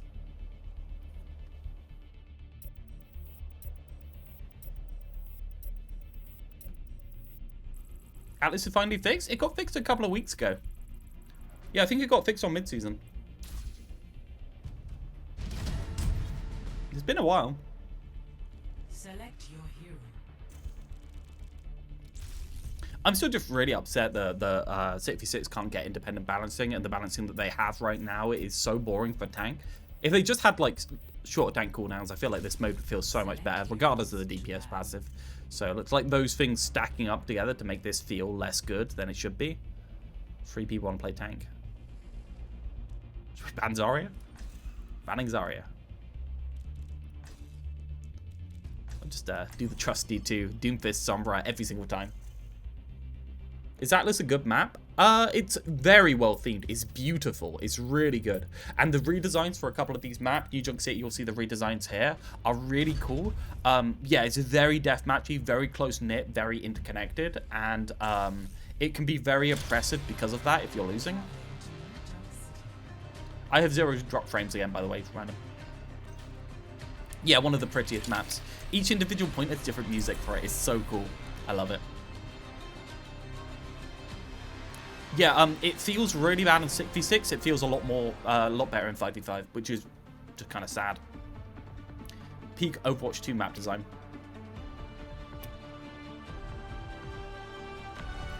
Flashpoint has the greatest ability to be stunning. Oh yeah, 100%. There's so much different visual theme you can do between the points, and you move between them so often that Flashpoint really should be the complementary colors just spam. That's really what it should be. Like, there's no reason not to have it just like high variance between colors. It's a bit of a shame that NJC is a bit less of that. Though they really increase it with this, with the green, sorry, the purple and green contrast. Yeah, the Flashpoint changes are really nice. Look at the ducks over there.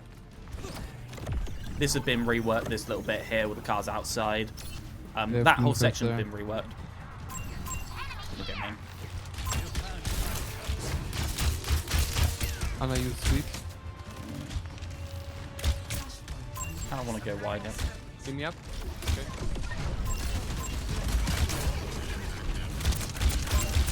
Or can die.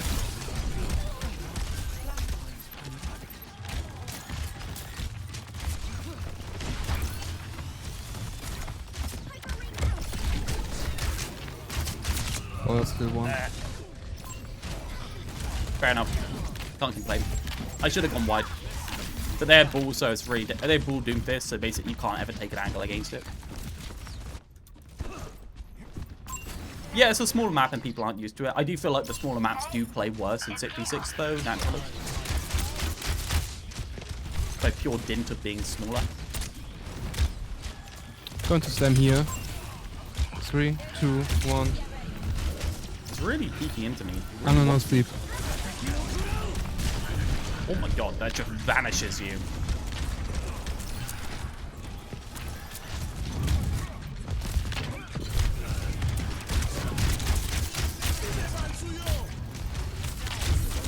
Oh, the Hanzo took an angle.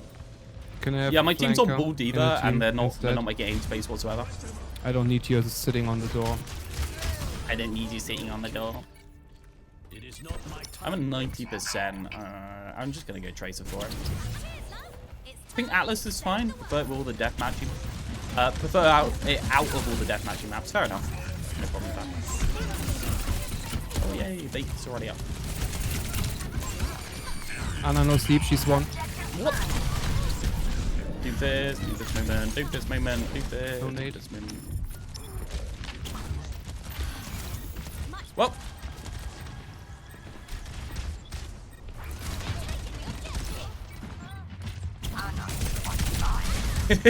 Just left click melee and insta killed. Man. Doomfist is such horseshit even in the tank category. Literally. Oh no, it was something else in the melee. I thought it was a headshot melee combo. It's like ah. You already died 2 times. Did you miss me? Maybe you go with something else. Why are you so passive aggressive? Oh, the diva is. We call it a little bitchy. Okay. Yeah, Just diva speak what literally you is mean. bitchy. Okay. Why is the Anna here? What the? Why have I got 3 people peeling? What's happening? This is unnecessary. Why do you have 0 kills? We all have 0 kills. There's 1 kill in total. Yeah, I'm sorry. It's easy. It's just ping. Is that really an Anubis on the Lucio?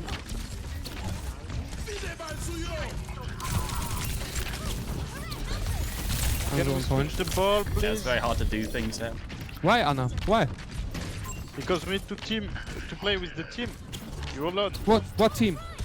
What team? What team? Should I was waiting for somebody join to the go in, dying but crew? we didn't really get space.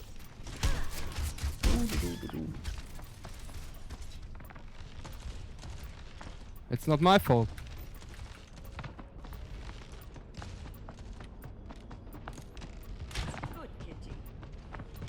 Yeah, sure. You die on Diva and you blame the different tank? Come on, my man, you're delusional.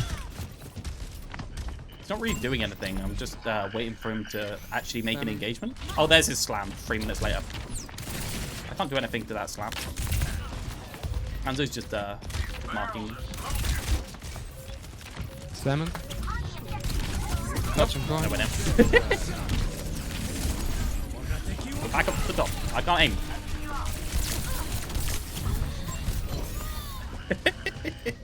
I'm so bad. Removing my... Tracer, Wolf, Morgana, we need to play as a team. Yeah, we can't do anything into this backline. We got Cass. Maybe I should go Junkrat and just like throw a trap at them from the other side of the map. Maybe that's it. We're just dying to Hanzo poke at the same time as everything else. You know what? Let's go Reaper and just see if we can grind for it.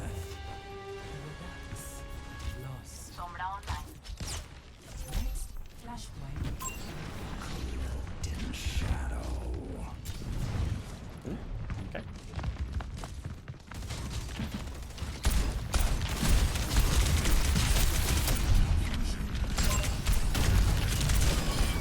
I got Suzu. Okay, we're going in. No sleep. Okay, we're good. Oh, that's Hanzo. Don't want that. Keep that DPS passive applied. Mark him. Won't let me TP up there for some reason. No, it's no sleep. Hanzo is half.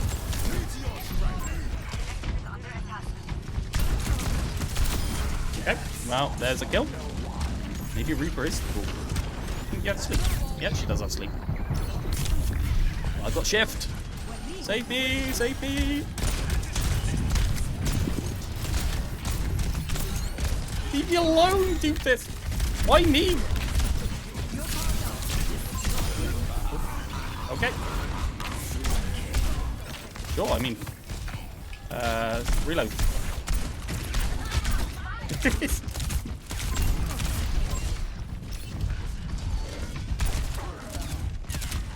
Leave! Somebody help!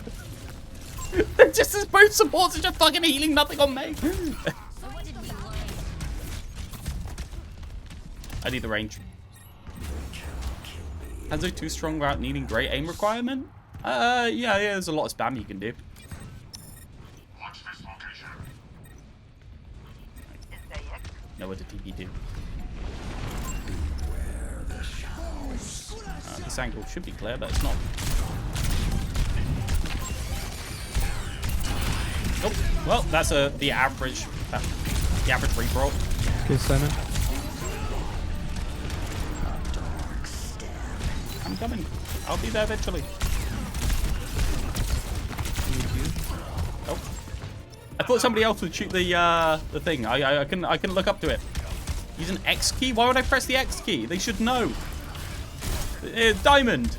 They can see that people are there. Hanzo's in. Hate looking up? Yeah, I hate looking up. I'm a boomer. I have boomer level aim. Boomer level reactions.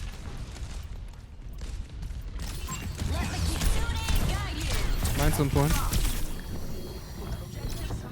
I have to deal with lamp, sleep, and nade.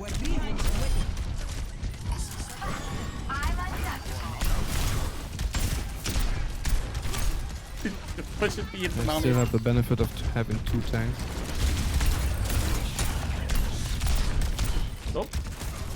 Almost put something out there. It just finally pushes them in. Touching.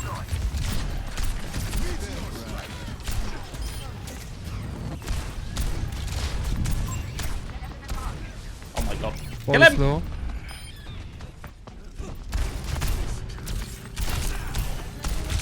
Kill him! It's TP out! No! I don't want to die! Oh, definitely report this Hammond for abusive chat. Yeah, he's not particularly a positive man, is he? I can't play Diva with a ball like this. It's probably better to go triple DPS, genuinely. Bull's good with triple DPS. We're going to the point. Oh, what? What? Got two. What? If they sit together, they should be fine now. As long as nothing really scary happens. Full dead. Good. This redesign is not nice. Yeah, the redesign for this point can suck a little bit. This bit, I think the main area is really good, but. Ooh, ooh, ooh, ooh, ooh, ooh.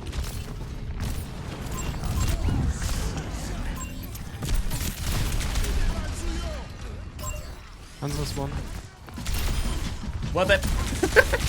So worth. Yeah, we'll just go over here. Two.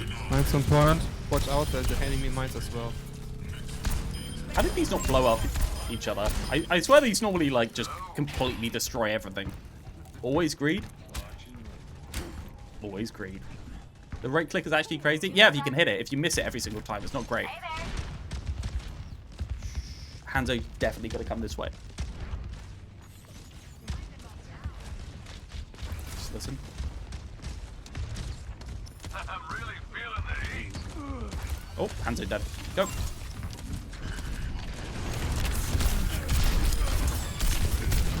Okay, that was enough threat.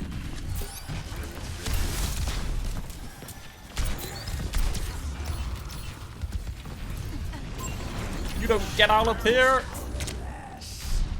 Just right So out. too late.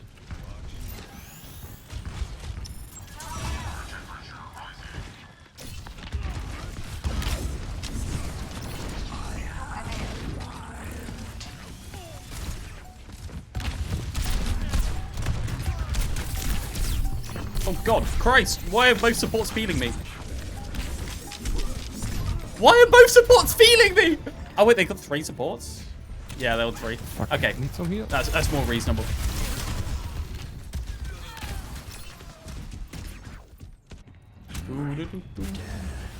Okay, this is winnable.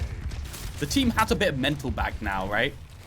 No clue how I'm surviving that, man. A little bit of mental.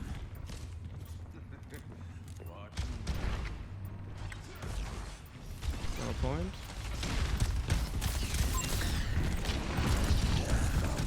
Is Bull gonna do anything? Let the kitsune guide you. 90%. Why are they all greedy on me? Press W for fuck's sake. They all greed. Look at this fucking.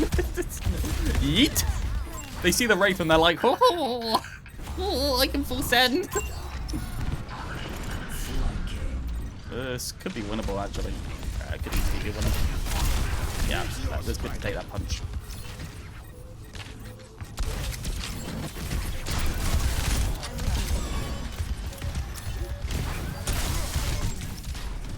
He's just mirroring me now. This Lucio dies. Maybe a second tank.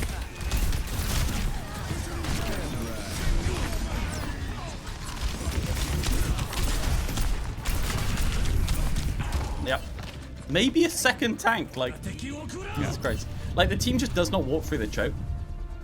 I do a really aggressive TP there. There was space To be for fair, I a was bad thinking second of my tank, ship. you stupid. This guy's so mad. What's he called? What's the ball called? Oh, I can see him on there.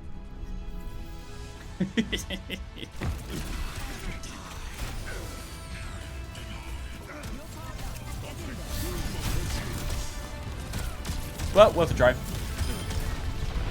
Go DPS if you want to play DPS tank, Jesus.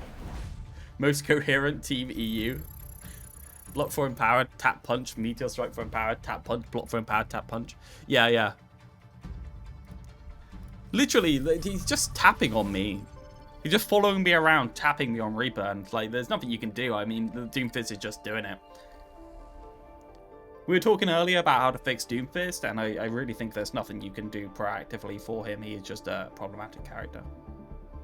I don't think there's much to be done. I'll do one more, and then I'll do the Grave Rat.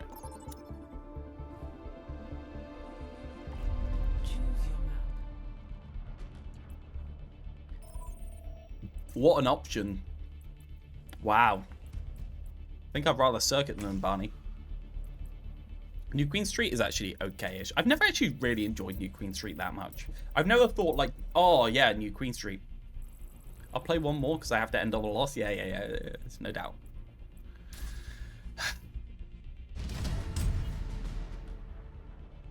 I guess I'll go tank and root the door. You know what would be really good?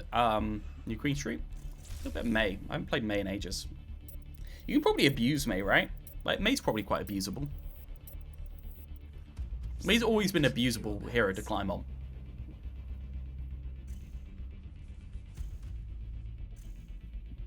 If you nerf him to the point that the only Giga Specialist can get value, then you disenfranchise the random ladder Dooms while making people's only experience with Doomfist being oppressed. Yeah. Yeah, 100%. We concluded that, like, there's very little in the kit that's redeemable in and of itself, and quite a lot of the problem with that is the absurd level of mobility given to him by the upwards movement slam.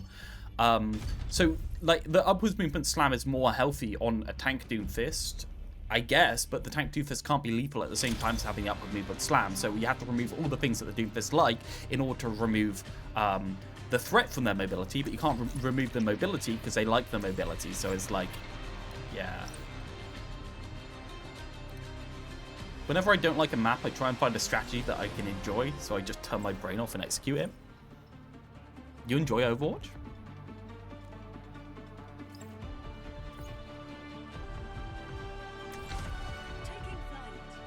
I hate upward slam. The problem is, like, reworking slam is just out of the question. You can't do it. It just is what it is. Like, slam is just, it's just way too much work.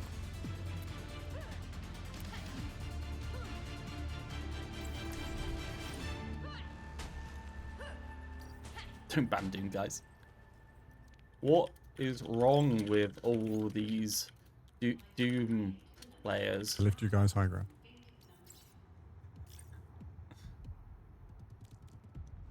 I'm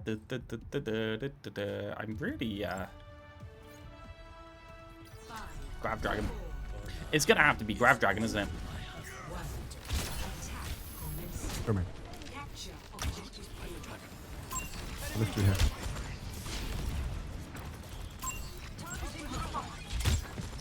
I blocked it! We didn't ban Sombra, it's a bad game.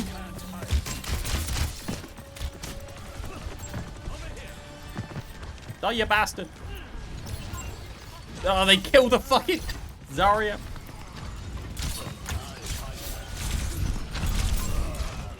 I had to try and aim for the Zen. That was the only way to salvage it. If I traded for the Zen there, we got a chance, but before that, no. Whole team ignores life we were trying to coordinate.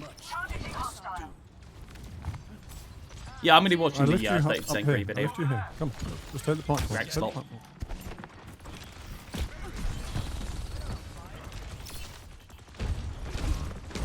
Now, I fucking love swap. Oh, I did not help that. I'm fucked. Now, there's a problem, like... Both our DPS want to take angles, and all the rest of the team wants to go main. We need a support on the angle.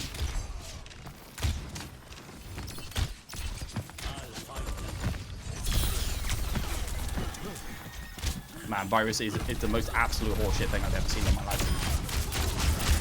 Oh, we got one. Okay. Good bottom again. Yeah. Just fuck off. Literally, Sombra players. I'm gonna have Hanzo.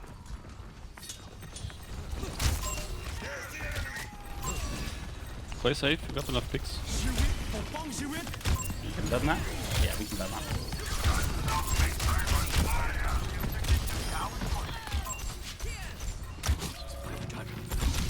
Angle.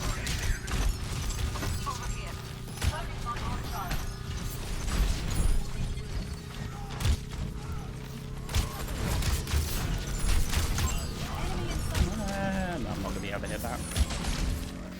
One of these days I'll hit a shot. I saw you last second. Hog now. Tried to jump behind my team to prevent the instant kill. Oh, he's so greedy. Fine, got ult. I need to catch. Guarantee the run kill. steal the Reinhardt. Hopefully get the follow-ups.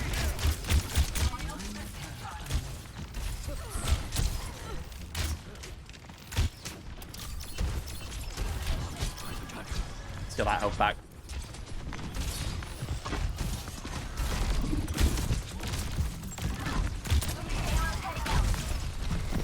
I got no shield.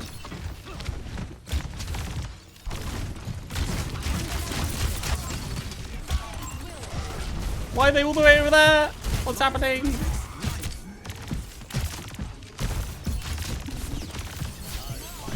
Man, if I hit a single shot, man. Literally, Sombra just like TPs up, instant hacks me, no reaction. And I can't lunge. Man, what a game.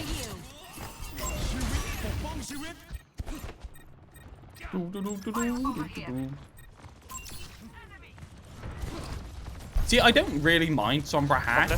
Like that Sombra hack with the addition of virus. I fucking hate, man.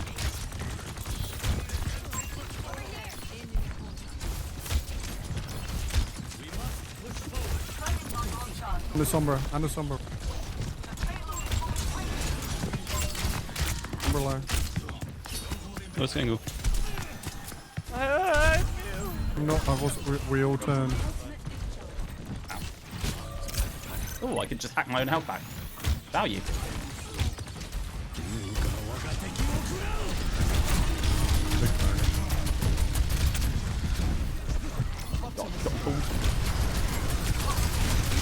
What's fucking... That was so most jank thing I've seen in a while.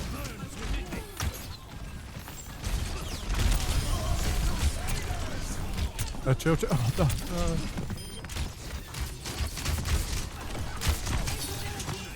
The Sombra's... Die! I have 3 in here.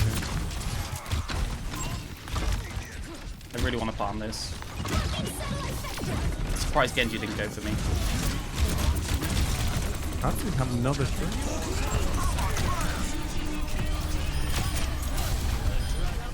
Dragon OP.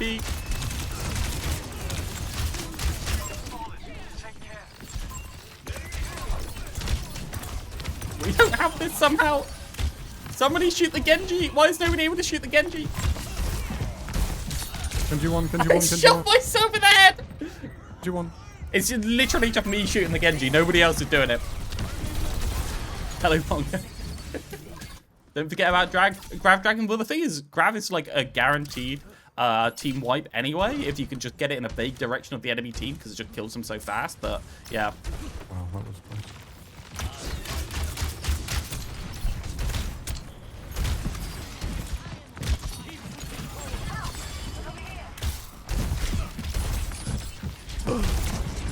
I love you.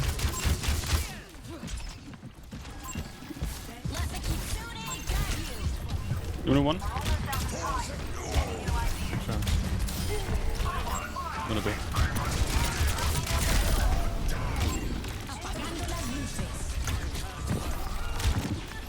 Somewhere alone. They're all up. They're all uppy heroes. They all go up. Why can't this Genji die? Why won't he die? Kill him! What's happening? None of my team can shoot them.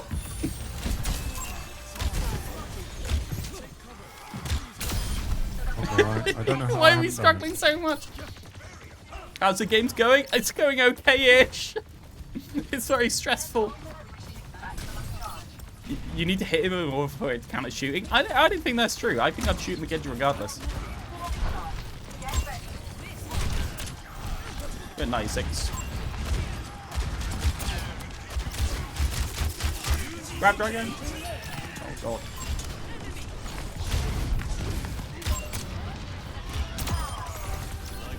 Got 2.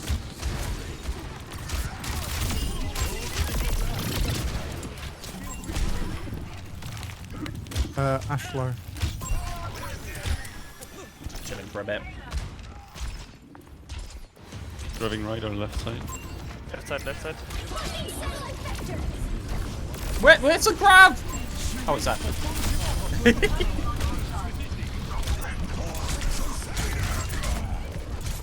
Nope, Genji. I can't fight a Genji. I'm just, yeah, I can't uppy or lefty righty. I'm not a WM1 Overwatch player. Sorry, Kiri. Fucking banned! Why do hero bans exist in this damn game? Just fix the heroes. I've checked my KD. Genuine question. Do you think Freya would be in the state she is right now if there weren't hero bans in the game? Out of curiosity. Switching sides.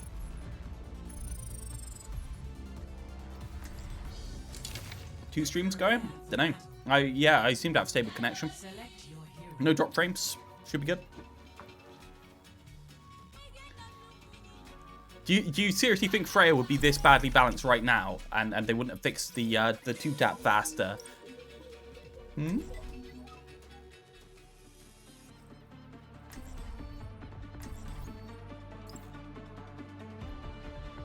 Deacon, please. Some middle connection in Europe? Yeah. It could be something to do with the servers. You guys running communities? No, I'm just doing a bit of solo before I do my React slop degree in a second. I don't know what it's about. It's 30% is the video, which I can only assume is about the DPS passive, but what perks? Secondary fire 20%. Ice ball duration increased by 2 seconds, so that's obvious. Continuously hit enemies primary freezes them, so we just pick that. And then the cryo freeze is so good. 70 DPS is insane. Absolutely insane. Like crazy. Attackers incoming. Peggy treat button? Objective Maybe. I think Freya would still be horrible even without hero bans. Right side top. No! Kill him! I really want my cryo freeze about now. What are all these boots flying about? I had to stand there. I couldn't back off. If I back off, we lose it. Maybe I should have just dropped. I didn't think we had space to drop though. Can you say hi to Deacon? He's new. No. Don't give up. No. We can do this. Of course they're running Rhyme Zarya now. That wall is... Is that the reason we didn't touch? Like we got 5 people there.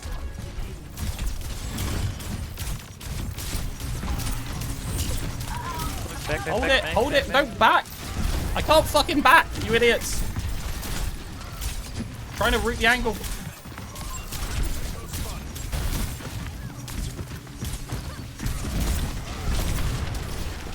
Oh no, run. Zarya dies, Zarya doesn't die. Where's my team? Press W! Zarya dies! Oh, I know Ryan died, but... Was I really holding it together? Was it all me? But genuinely, this is my common experience of playing against Genji, and this is why I say all the things about Genji that I do, because like I don't enjoy this. Like this is not fun playing against a Genji player. Because I can't shoot up because I'm feeling scrub mode at the moment.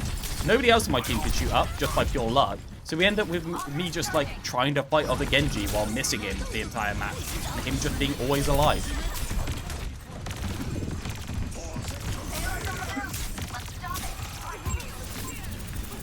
And back.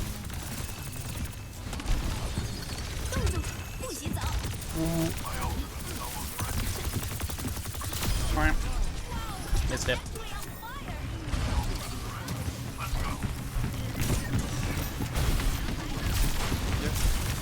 They won.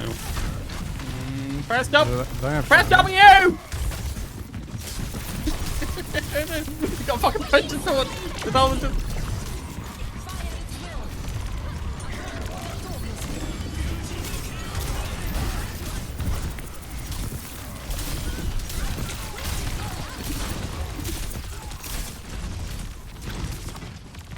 got a whole point. The whole point, we've got a chance. Don't hold point with them. Genji. Revisor?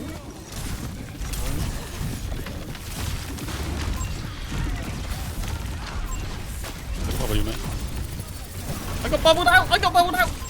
No way I live this. No way. Genji moment.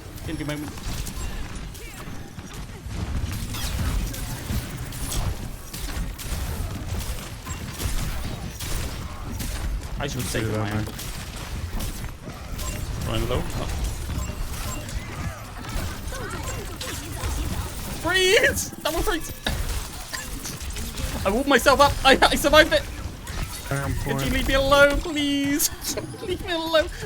I'm so in the middle of everything. I just want to live. How did we live that, man? Oh, man. Christ.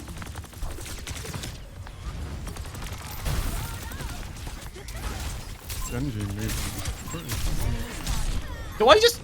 He just. I don't even know where he is. I just... Yeah, he just fucked us. Man, I just... I can't play into it. It's just so boring. It's a noob stomper. If you can't aim, tough get better. Yeah, like I just don't think.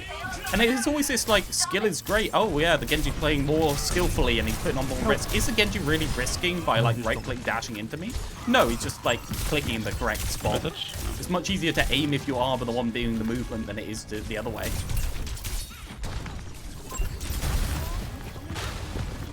Go on, Zarya, let's get out. Yay! Is this highly skilled? I don't think it is.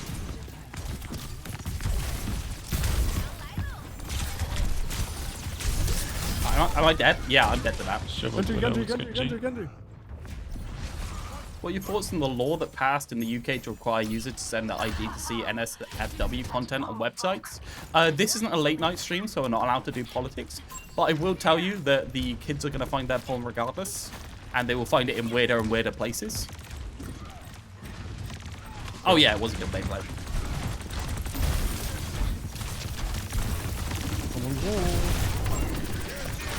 The DPS! Oh my god! Fucking hell! Okay. May grab is a combination. I mean, it certainly seems to be a thing. That 70 DPS is just fucking ridiculous, man.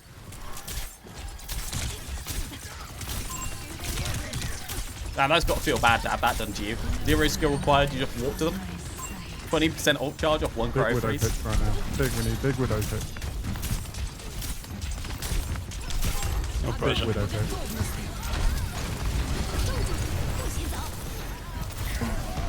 Where's the freeze? Oh, Where's the freeze? Where'd my freeze go? Oh, they walled us off, so.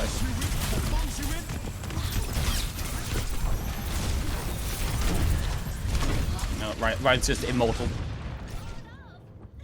The maze keeps saving us. The petal, no way. Yeah, I think it. I thought I went under petal though. I got touched.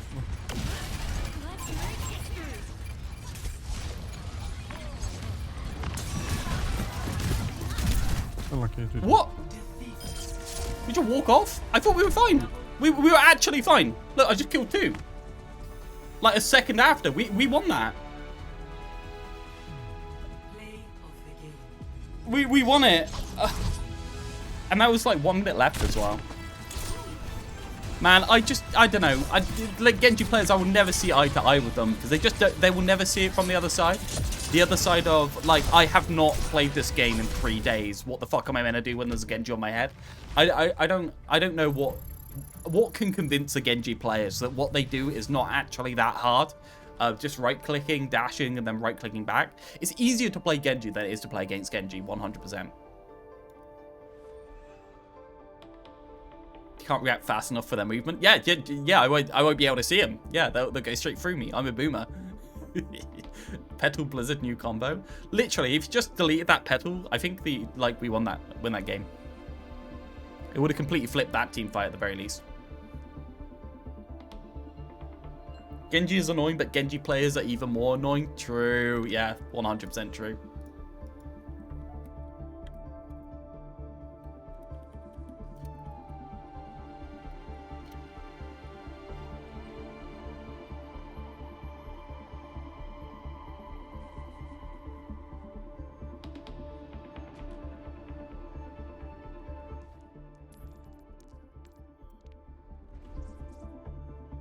You can cancel deflect and also the shift to the tanky playstyle. The tanky playstyle's boring for Genji and boring to even worse to play against, in my opinion, because you can't accidentally land a headshot on Genji and kill him. You can just land a headshot on Genji and he moves away now. It's so much harder to sharply kill Genji than it was before. Yeah, skillful, significant easier because of the tanky playstyle, 100%. You don't need to get the insta kills, and that's what Genji's like. Is 6v6 better than Rivals? It's not hard to be better than Rivals, man.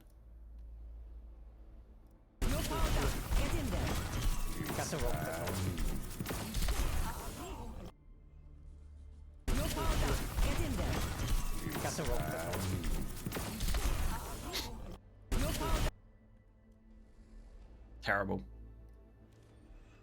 Is it like Overwatch 1? No, they screwed it, as per always. Genji having a longer deflect was one of the worst changes to play against from my time in Overwatch. When did they increase the timer deflect?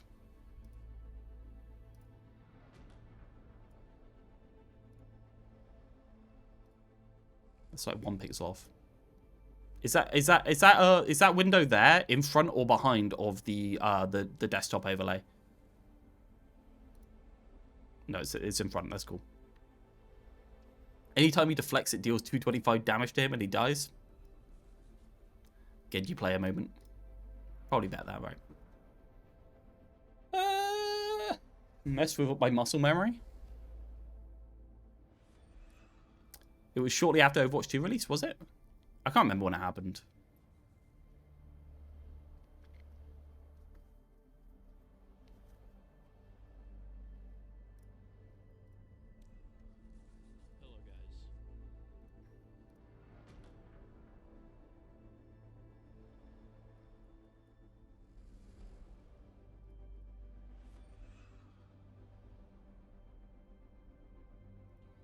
It's me.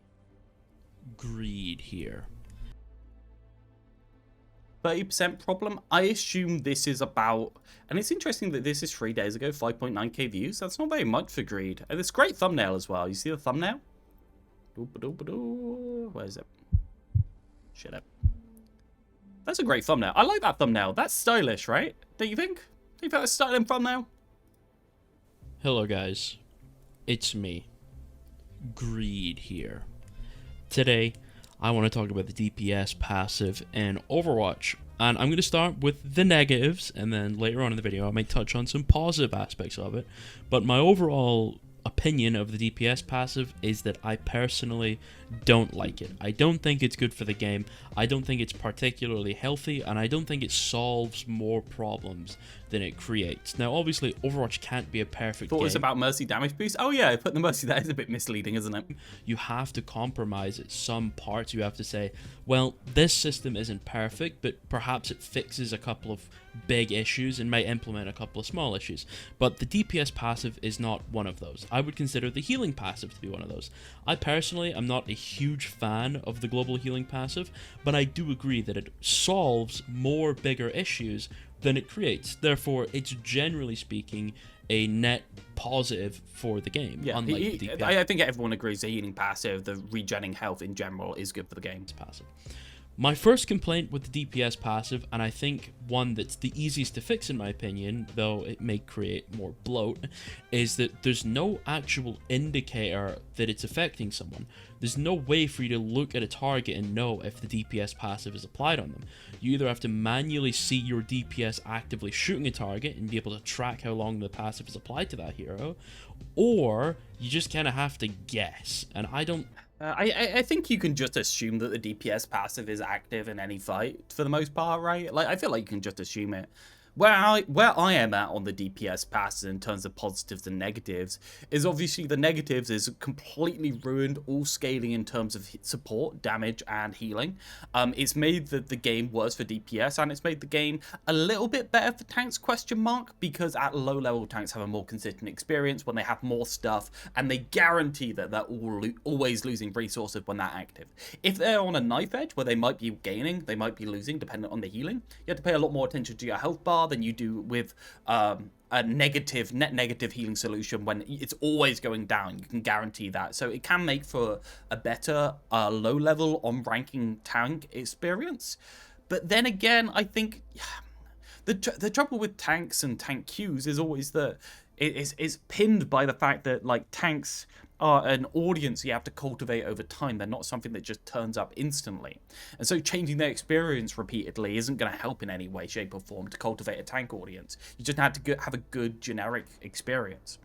I think tanks in 5v5 are also just awful. So yeah, so I think the DPS passive has been a net positive for tanks, and for everyone else they've been awful, like real bad, right? Supports and DPS have had a horrible offshoot of it, because DPS fight other DPS more than DPS fight supports for the most part. Really think that's a very good system for it. Now obviously the argument against adding some kind of indicator would be the skill argument of better players are just going to be able to know these things. And it's a skill game. I don't think it realistically matters. Greed ain't a support player. I bet he hadn't played support in a while. Quick click. No, it just feels bad. You never make a decision based off the DPS passive. It just slows down everything you do. The correct decision's mostly always the correct decision regardless.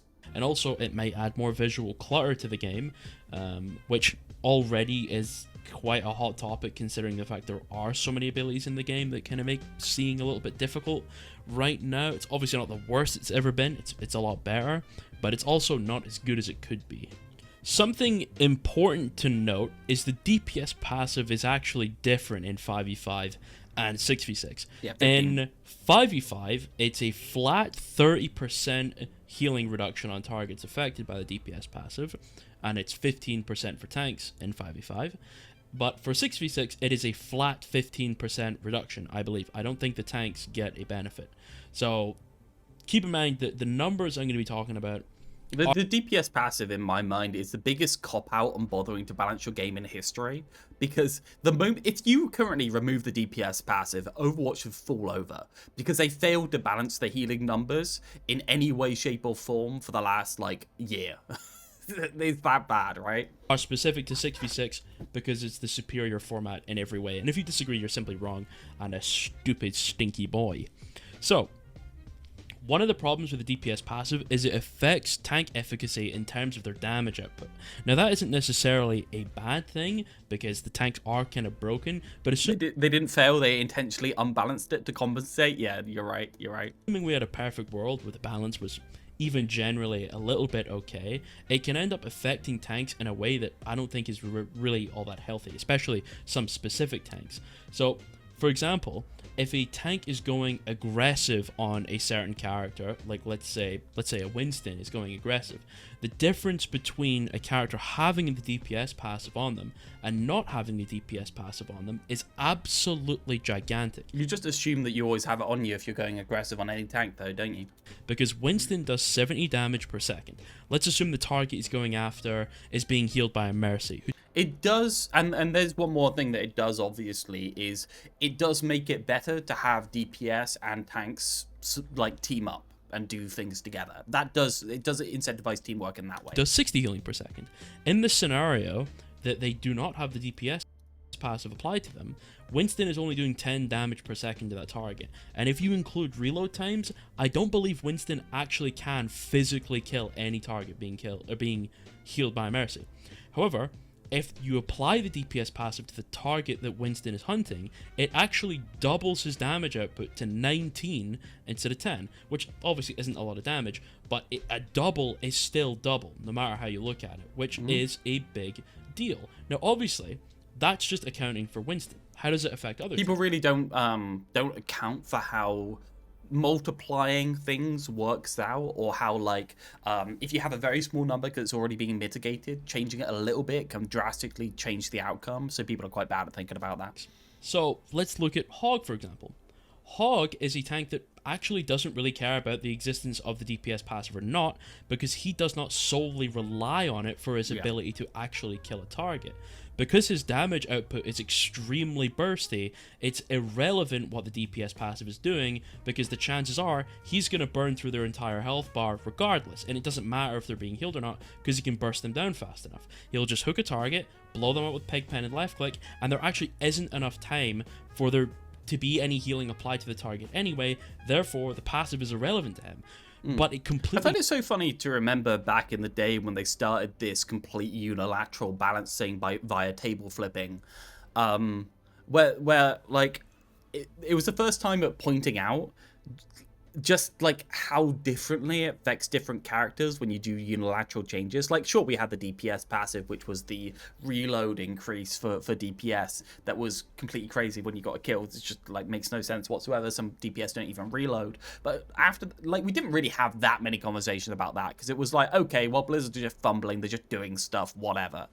But then DPS passive came up and we were like, oh, we have to talk about this? Like, does Blizzard not know what they're doing? Why aren't they accounting for all these things, right? Like, why are they doing these sweeping changes and just accidentally nerfing a character by like 10, 15% for no reason? mutilates a character like Winston's ability to actually go in the backline, because if the DPS passive isn't applied to a certain target, like I've said, that cuts his damage in half, assuming he's being healed by a Mercy. Yeah. And Mercy outputs relatively middle of the pack levels of healing, though Mercy is a single target healer.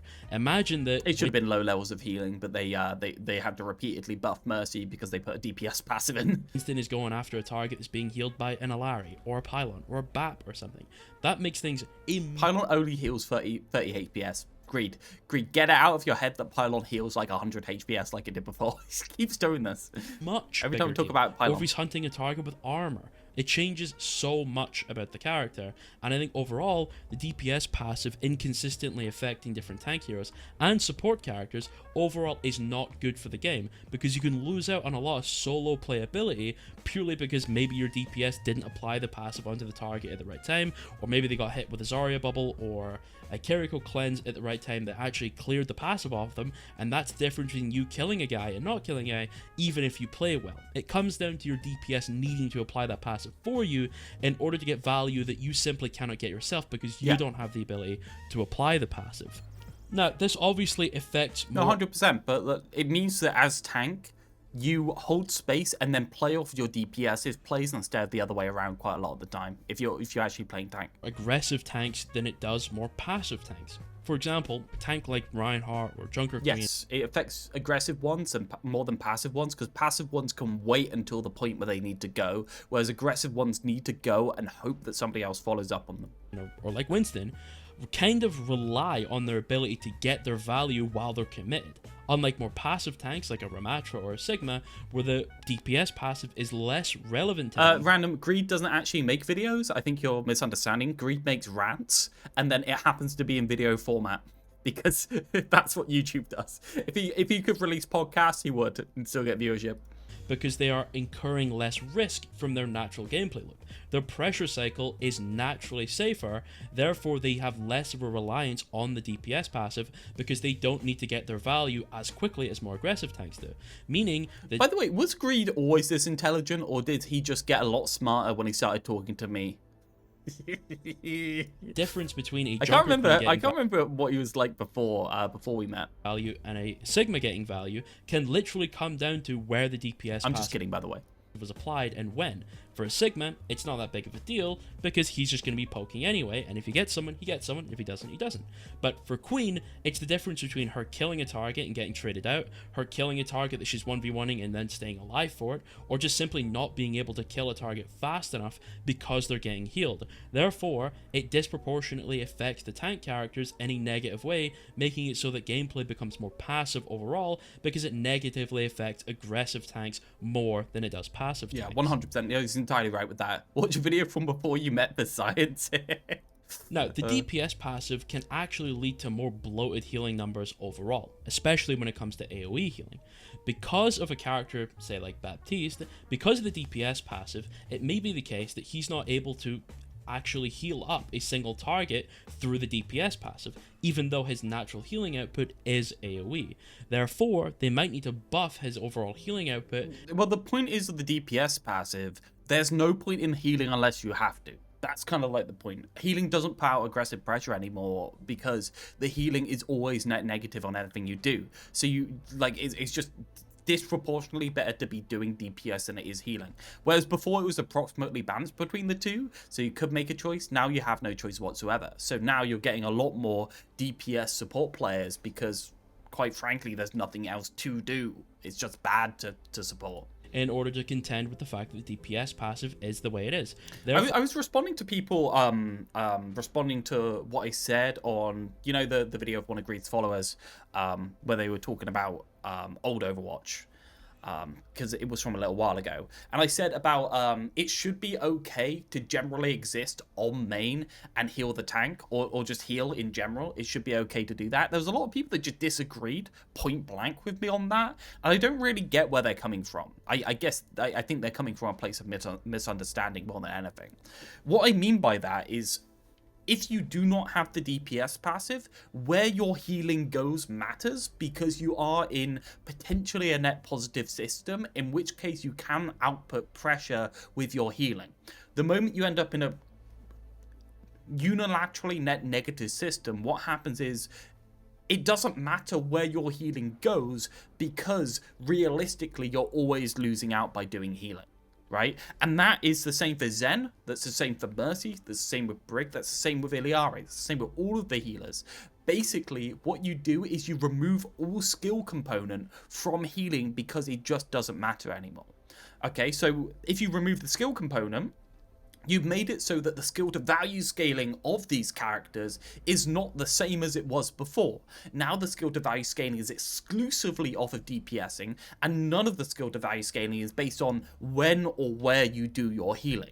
And therefore, basically, supports have no aggressive pressure output from healing whatsoever, and no skill output from healing whatsoever, or selecting the healing target or choosing the healing timing. So essentially what I'm saying is DPS passive makes support feel awful to play, just terrible to play. It makes it feel so much worse, and it targets the people that are least able to look up at a Genji. Right? It targets the people that don't want to have to look up at a Genji. It targets the unspoken masses of casual players that just want to be able to exist inside the universe of Overwatch, right? I think that is bad. I think those players should be able to exist. I think those players should be able to choose smart target for their healing, use their mobility in interesting ways in order to be able to move about and sustain inside the enemy team, instead of using a fat, massive health bar in terms of Lifeweaver. And then do maybe a little bit of dueling and still be able to more or less climb. I think there is enough skill, and I will say there was enough skill previously to do an unranked GM on Mercy with only left click prior to Season 9. And probably prior to Overwatch 2 and 6v6. If we go to the Season 9 health, pre-Season 9 health pool, 6v6, I think Mercy can do an unranked GM with only left click. I don't think she can do that now. That's the problem. Or making his overall healing extremely efficient, because it's able to target multiple people at the same time, but it may have required a buff because it simply wasn't good enough to keep one target alive through the DPS passive alone, which makes sustain and overall AoE healing infinitely more valuable, because the fact that it is naturally going to be lower because it can affect multiple targets. Therefore, if they were going to buff these supports up to the level where they were actually able to keep a single target alive, they would also be massively increasing the ability for them to sustain the entire team overall, which again is not healthy. Now, it comes down to, in my personal opinion, one of the biggest issues with the DPS passive, and it's the application process of it. In order to actually get the DPS passive onto someone, you as a DPS need to apply damage to that character. Now, that sounds obviously relatively simple, but think of how it affects the different characters. For Tracer, it's easy. You're just bullet hosing shots absolutely everywhere, and if one of them tags someone, the DPS passive is applied to them. But then you think of a character like Hanzo, and it becomes infinitely harder for that character. It's just completely non-unilateral. It is for every single case. To consistently land shots. The trouble is, do you know what the trouble with this is, right? The trouble with this whole argument from Greed is, it doesn't fucking matter because Blizzard don't care that it's non-unilateral. This is by design, not by accident. They're not forgetting about it. They just don't care, because table flipping guarantees you have a fresh new meta, and a fresh new meta is enough to occupy the children for a little bit of time. Right? Exactly the same as I said the other day, right? All you have to do is dump shit into the slop trough often enough and the pigs keep coming. That's just how it works. So what they're doing is they're just rolling the dice, flipping the table, throwing the Lego bricks on the floor. The kids will just make a new house anyway. The house they made wasn't pretty in the first place. Like, the kids will just put it together again. It's not a good way of doing things. It's an awful way of doing things, but it seems to be on purpose, right? It seems to be purely on purpose. Or this DPS passive uptime is going to be naturally lower than those characters. Therefore, a character like Hanzo becomes massively weaker overall because he's not as good as applying the DPS passive. So even though Hanzo is in a bad spot right now, we could assume that he was strong, he would be naturally worse than a lot of other characters, even if he was good, because of his inability to apply the DPS passive. It's always going to happen to Hanzo. It's always going to happen.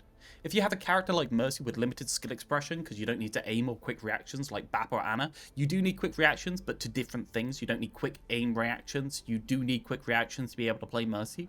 Then aren't they overtuned if they can get to a GM player's worth of value without damage boost? Yes, of course they're what do you mean? In order to do an unranked to GM, it doesn't imply that you're a GM player. It implies that you're above GM player. That should be pretty obvious, or you've optimized that skill to the point where you can get above GM. I think it's fine for a player to be able to get to GM in concept with only left click on Mercy. Sure, like you're not using that part of their kit, but that part of their kit is a trade-off with the left click. So realistically, you will be getting more, don't get me wrong, you will be getting more value, but I'm saying that the skill of putting the healing in the correct places should be something that matters on the hero. That's all the argument is. And currently it just doesn't matter in any way, shape or form, right? It just doesn't matter. Which is so strong even in any state. Even with it being only 15%, it's still such a large decrease in healing that his natural inconsistency in the way he applies it is going to make him weaker overall, regardless of his actual hero strength. Now it comes down to ammo efficiency. This one is a really big deal. Because I think you're right, Espimo, on his point, like it's inconsistent between DPS. But do you think people passively ignore the passive enough to where if Tracer applied it and Hanzo did 3 seconds later, would anyone care? I don't think anyone thinks about it. I think it negatively affects DPS and supports in the way that they can do things, but I think people just always assume that it's on during team fights, and people make their decisions based on that, based on the average lower level of healing and damage they can do. I don't think it's anything else, right? Like I think that we just assume it's always on. It would take an incredibly high level for anyone to care otherwise. So it does negatively affect some heroes worse than others, but I don't think people play differently because of it. I think supports just assume it's active. Changes the amount of actual bullets, or really just ammo, required to kill a target depending on who you are and what healing they are. There are a lot of characters in this game where you just simply do not have enough ammo if you maintain a relatively average level of accuracy to cut through the amount of healing a target may receive if they do or don't have the DPS passive on them. If they do have the DPS passive on them, your ammo is extremely efficient because overall it's technically cutting through the same percentage of health, but they are able to regain a smaller portion of that over time from their supports. However, if you do not have the DPS passive applied to the target that you're attacking, your ammo efficiency drops rapidly because it means that the target that you're going for is receiving healing at a much faster rate. Therefore, it takes longer overall because they're receiving healing at the same rate that you're putting out damage, meaning that you're going to have less uptime overall because you're going to have to reload more to cut through their healing. Yeah, it just creates a very high variance system in an unreadable way that I don't think people ever externalize, right? I don't think people ever think about it properly, but I do think it affects their experience, right? That's two different things. Being able to put your finger on what's wrong and it affecting your experience is completely different. And I think that so many people are affected by this without knowing that it's a problem. And the moment you see it, it gets very hard to unsee. It gets very hard to unsee because I think quite a lot of people haven't tried no DPS passive in a year and a half. I think it's been a very long time and most people are pretty much used to it and don't really know the difference or what the difference could be. Therefore, your ammo is less efficient, and this affects a lot of targets. For example, Zarya. The DPS passive existence or non-existent can be the difference between a right-click killing a target and the right-click not killing a target, which means you have to go through a big reload animation, your charge is going to further decay, you're going to be doing less damage over time, and the longer a duel goes on for, you obviously become weaker because of your charge decay and other things. And this obviously applies to a lot of different characters, but it affects Zarya a lot because of the fact that your ammo management on Zarya is so important. Obviously, it's important on basically every character in the game, but it's especially important on Zarya because of the way you weave your right clicks in between your beam. And if you have to end up right clicking someone when you didn't need to, that lowers your beam uptime, which means therefore I think it does affect Zarya a major amount, especially because they have to be so aggressive, and they can't really sustain until they want to go. They can't wait and time themselves. Their DPS, they don't really have a go button. They don't really have speed, so they're affected quite a bit. You really feel it when trying to heal someone with the passives applied to them. Yeah, but who gives a shit about support players, right? There's more of them than the rest of us because the other ones have been made such a worse experience than support because supports have been made DPS who can support at the same time. So all the support players who wanted to support left the game, and now the only people left are the people that want a DPS but don't want to play the DPSs because the DPS are worse supports. Anyway. Technically can't cut through a health bar as efficiently, which is a big deal for a Zarya player. Therefore, if you do have a Zarya player on your team and you're a DPS, it's really important that you prioritize the targets she wants to go for because you increase her ammo efficiency massively. She becomes infinitely more efficient in the damage department if she has the passive applied to her, but she becomes substantially weaker if the passive isn't applied properly onto her target. Now, it's important that I talk about some of the positive aspects of the DPS passive. Now, I don't think any of these are actually good enough justification for the existence of the passive in the first place, but it is important that I touch on the things that are actually good about it. The first thing is it gives DPS a naturally superior dueling advantage when they're fighting targets. Because they're the ones that are able to apply the DPS passive, if they're going to be off dueling someone like a Tracer. I always find this point comes with a misunderstanding of what DPS do. Every single time somebody says it, I try and get them to explain what a DPS is, and they always get it wrong when people make this point. Maybe Greed's just making it to Steelman, because I think he's heard me explain this before, but DPS are the types of characters that can get into space and therefore project the damage into places that are unfair for the enemy team to have them, like, pierced into them from, and therefore, due to the peaks and valleys in their output, the very high variance, they are incredibly lethal once they're in their spaces. Supports can't access those spaces, so they don't have those problems. DPS inherently are more lethal in duels than supports are. That's the point. So when you give them a DPS passive that makes them advantaged in duels as well as more lethal in duels, you end up in a situation where they are just strictly better in terms of their damage. I think that the frustration with DPS supports is that there is no burden to heal on supports anymore due to the fact that they have, well, there's a DPS passive being applied, so I may as well DPS, so they end up in a lot more duels on angles against supports. Yeah, I don't think it's difficult. Like, I don't think it's affected them in a good way, being more powerful in these duels in general. Like, especially when they go up against themselves. Like, it's so... One of the things that DPS really like doing is holding light resources and being given light resources by support in order to go and do something. And that's one of the things that have been most affected by the DPS passive, and especially with 5v5 and the 30%. It's just very difficult to get through all of these arguments, and it's hard. Or a Genji or a soldier, whoever it may be, they're always going to be playing the DPS passive. So no matter what scenario they're in, they're naturally going to be gaining an advantage against their dueling target because, for example, let's say they're dueling a support, they're able to apply the DPS passive to that support, but the support isn't able to apply it to that DPS.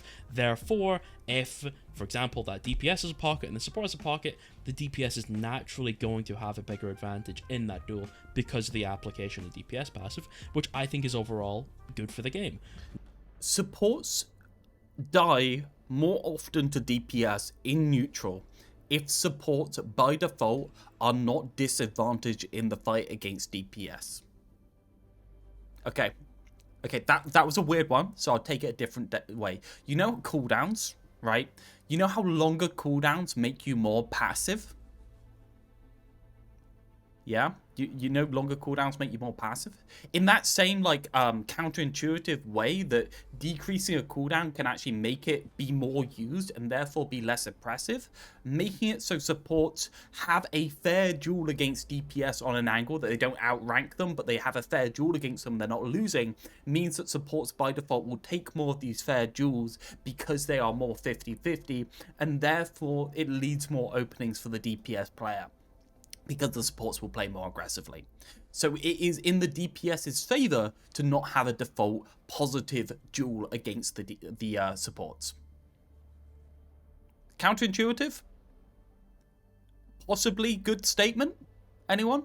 Now, Realth disagrees with this. Ah! He thinks that every character in the game should naturally have some kind of 50-50 duel potential. Yes. I believe that he doesn't believe that they should all have 50-50 duel potential in the sense that they're able to kill each other 50-50, more so within the ballpark. I think the outcome of the fight should go, if it's a 1v1 duel, the outcome of the fight should go 50-50 in favor of the DPS or the support.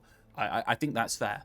The support cannot kill the DPS, I'm going to be clear. The supports cannot kill a Tracer unless the Tracer fucks up. The supports cannot kill a Genji unless the Genji fucks up. This is generically true apart from Kiriko. That's probably an outlier because of kunai headshots. That is a statement, right? That's cool, right? DPS play around supports, forcing support resources, potentially assassinating the supports, but they only die if they screw up, and the supports can't chase them in order to kill them if they don't screw up. That's interesting. That's texture. I like that texture. That's part of the game. That's a fun part of the game. I like that. that maybe a tank is able to out-mitigate the damage and survive the 50. Sorry, the motorbike going by. Bastards. One sec. 50-50 duel potential in the sense that they're able to kill each other 50-50, more so that maybe a tank is able to out-mitigate the damage and survive the 50-50, or gain more value through the 50-50, even though no kills happen, or a support is able to sustain themselves through a duel long enough to get more or less value out of it regardless of who dies. Yes. Maybe DPS should kill, support should win through forcing the DPS space, and then tank should win against DPS through forcing the DPS's space. And then tank should win against support through being potentially lethal and forcing cooldowns out of the supports and having complementary damage from the DPS. Right? All of the different classes interact with each other, but each of these individual interactions as a net can be 50-50 in terms of their outcome as to whether they're good or bad for each other, and it depends on the context. That's his point. I don't know entirely. That would make the most sense to me, because it would be a little strange if the argument was that he believes tanks or supports should have a 50-50 chance of killing a DPS target, assuming that the DPS target has gotten them in a 1v1. I would disagree with that, though that might not be what he's saying. Another benefit of the passive is that it helps to cut through a lot of the sustain that I had mentioned was in the game.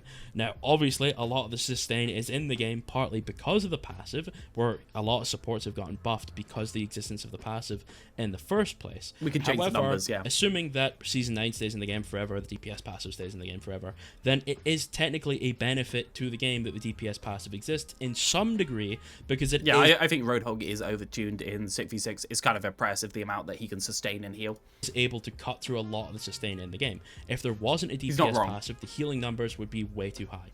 Now, obviously, I don't believe the best solution to the healing numbers being high is to say, add the DPS passive. The best way would Do you know what the best solution to the healing numbers being high is? Making lethal damage that can pierce through the high healing numbers in terms of peaks and valleys more relevant to the fucking video game by reducing the health pools and making it more inconsistent whether it hits. There you go. There you go. There's your solution, right? It all actually worked together on a knife edge, weirdly enough, and when you remove the inconsistent damage that's going to be able to kill through it, you get horrible problems such as people being able to just survive infinitely, which sucks. Simply balance the supports a little bit better and lower their actual healing numbers to something a bit more realistic. But assuming that they never did that and Season 9 stayed and the DPS passive stayed, it would technically be overall a positive for the game, because the DPS would then be able to actually cut through a lot of the sustain, which I think is a big deal, because the sustain... The DPS do not cut through the sustain by out-damaging the sustain. Where has this come from everyone? The DPS cut through the sustain by fucking killing someone. That's their job, to kill someone. Not to cut through the sustain, to kill them in 1 second, when sustain doesn't matter. That's it. Unfortunately, Blizzard has decided that Suzu and Lamp have to stay in the game, so that the DPS can get that denied from them. If they get that denied from them, they try and go in for it, they have a problem where they die or they don't do anything for the next 3 hours because the DPS passive making it so they can't be healed back up. So do you know what the DPS do? They go assassinate. They don't do poke from the angle because the DPS passive will get them poked out as well. They just stand there waiting, and they wait and they wait and they wait and they wait. And then the tank goes in and they go, whoa, all at once, all at once, all at once. Yeah, no soft pressure. Oh, I hate soft pressure. In right now is a lot, and it is. Are you saying that the only viable DPS should be ones with really sharp pressure that gets quick kills? No. Yes. No. Yes. All DPS have sharp pressure that gets quick kills. Name me a DPS that does not have sharp pressure that gets quick kills. This is your test here. I'm saying this is a fundamental attribute of DPS that they all have. Moira. That's funny. You've actually proved me right by picking a support that does not have sharp DPS that gets quick kills. See? Support's different than DPS, you see? Yeah? Because Moira doesn't actually have sharp DPS? Maybe that's the difference between the categories. Sombra's less quick. Virus. Bollocks. Torb? I'm going to overload and I'm going to right-click your face, Espo. Next time you say that. Anyone else? No? Is it actually an attribute of the categorization? It's a definition, right? Venture? You play against a good venture player, right? Left click, right click, left click melee. Virus is not that sharp. It's just telegraphed. DPS can be telegraphed. Sim, I mean, Sim's a pretty unique DPS that is more outside of the category than any other DPS. I think we'll all admit that. And still, Sim lives off of the nuke bombs, right? Sim lives off the teleport assassination, don't they? Like it's not like we're saying Sim because Sim's such this weird, interesting DPS. We say Sim because they're kind of degenerate and don't do the same things that other DPS because they're so win more. Yeah, I just don't think many people think about this in the way. Sim was originally a support, so being close to the supports is obvious. Yeah, I think supports do pressure in a soft way that forces enemies out of their space by trading resources from them. Tanks do this by trading other people's resources, right? By having other people funnel resources into them. DPS have sharp pressure and therefore take resources from other people in a better way. I'd say Farah because she doesn't offer player at a sharp range. Obviously, everything's a spectrum of resources to insta-kills, right? Interacting through breakpoints / interacting through sustain / breaking through sustain.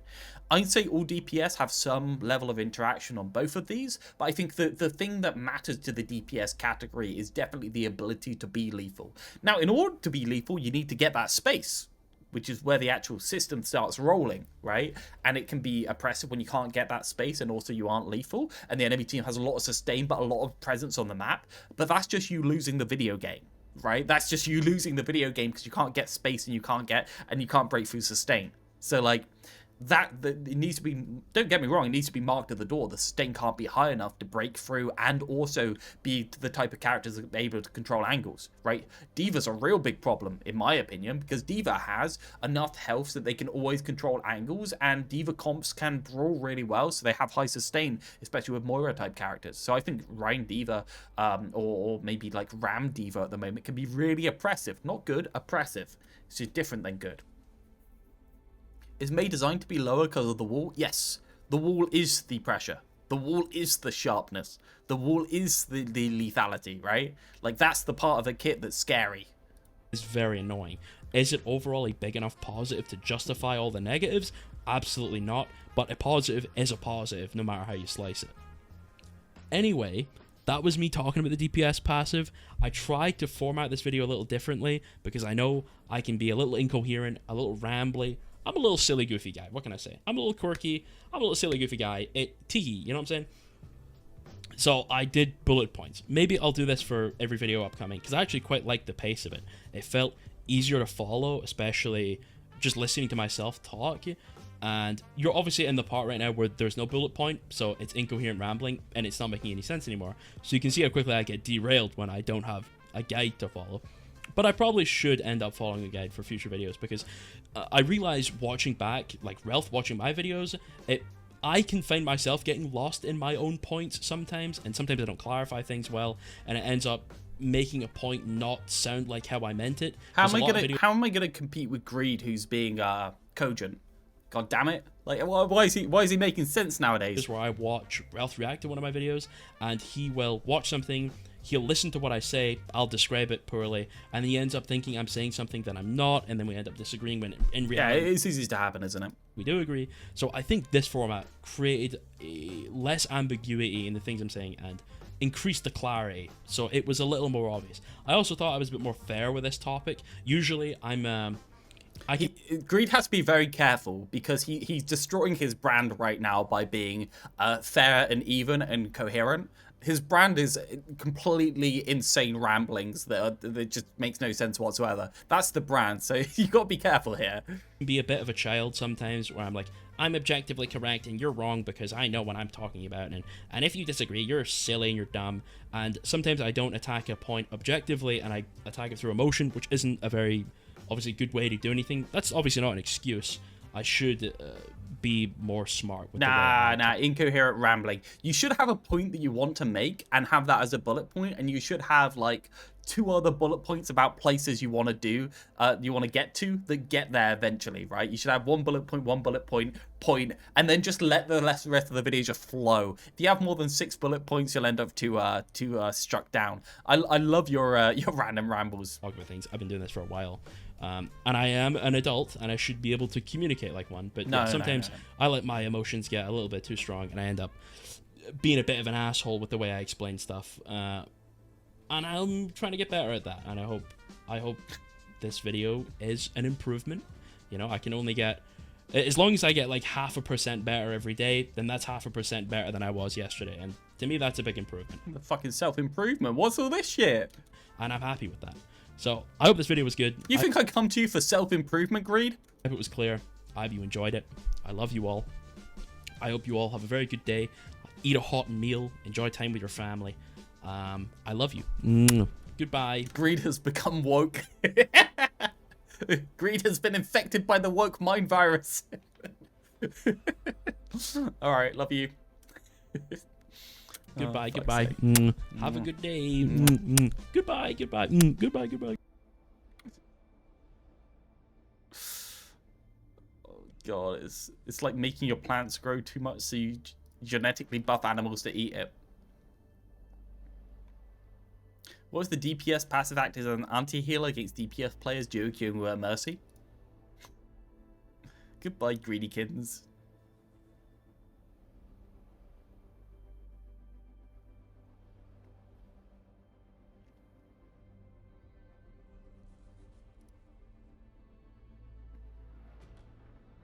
Yeah, helps with the actual goal, making the game better. It's not about anything else. Who cares about making the game better, though? Rambling is more fun. What cutie? Alright, I'm going to head. I've got a lot of work to do before Monday. I've got to get so much uploaded and so much done. I will be uploading the dev log after this. The moment I turn off stream, it will start uploading. It will take around probably like an hour to get on. So that will be unlisted. I'll put it onto YouTube and link it unlisted as per usual so that you can see it. Will you say hi to Didact? He's not new. I'm sorry, Didact. Hello, Didact. Hope everything's going well. But yeah, I'm gonna head off and start getting into editing because I've got a lot to do. So anyway, have a nice evening, guys. I'll see you very, very soon. Bye. Ciao. Good night, Squid. Good night.